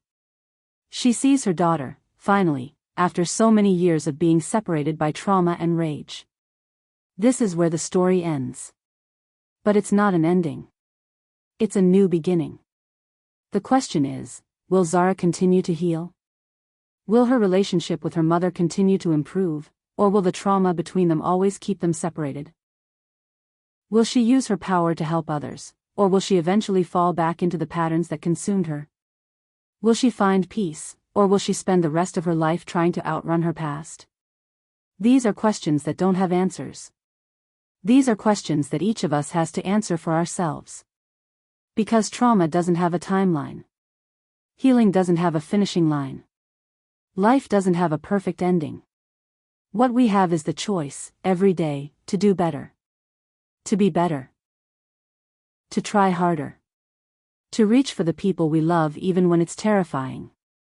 To use our power to help instead of to hurt. To become human again, even when we've spent years being a weapon. Zara has made her choice. She has chosen to try. She has chosen to heal. She has chosen to rebuild her relationship with her mother. She has chosen to use her power differently. Whether she succeeds, whether she fails, whether she finds peace or spends the rest of her life struggling with her demons, that's the journey she's choosing to take. And that journey is just beginning. This is her story. The story of a woman born from violence. The story of a woman who survived poverty. The story of a woman who became powerful. The story of a woman who destroyed her enemies and lost herself in the process. The story of a woman who is trying, against all odds, to find her way back to being human. And the most powerful thing about her story is this: it's not over. It will never be over. Because healing is not a destination. Healing is a journey. And Zara's journey is just beginning. The war is over. The enemies are destroyed. The revenge is complete. Justice has been served. But the real battle is just beginning. Because the hardest fight isn't against the people who hurt you. The hardest fight is against yourself. The hardest fight is learning how to forgive. The hardest fight is learning how to love again after you've spent years learning how to hate. Zara has made her choice. She has chosen the harder path. She has chosen to try to heal. She has chosen to rebuild what she destroyed. But what about you? What about your pain? What about the people who have hurt you? What about the trauma you've been carrying? What about the revenge you've been planning? If you're waiting for justice to heal you, if you're waiting for destruction to bring you peace, if you're waiting for your enemies to suffer so that you can finally be happy, I want to tell you something. It won't work. It never works. The only way to heal is to let go. The only way to find peace is to forgive. The only way to be truly powerful is to choose love over hate. This story is Zara's story. But it's also everyone's story. It's the story of what happens when we let trauma consume us. And it's the story of what happens when we choose to do better. If this story spoke to you, if it moved you, if it made you think about your own pain and your own choices, subscribe now and turn on notifications. Because there are more stories coming. More stories about trauma. More stories about healing. More stories about what happens when we choose differently. And maybe one of those stories will be the story you need to hear. Maybe one of those stories will help you understand your own journey. Thank you for watching Zara's story. Thank you for walking with her through her pain. Thank you for understanding that healing is harder than revenge. And remember, your story isn't over either. Your healing is just beginning. And you have the power to choose differently, just like Zara did.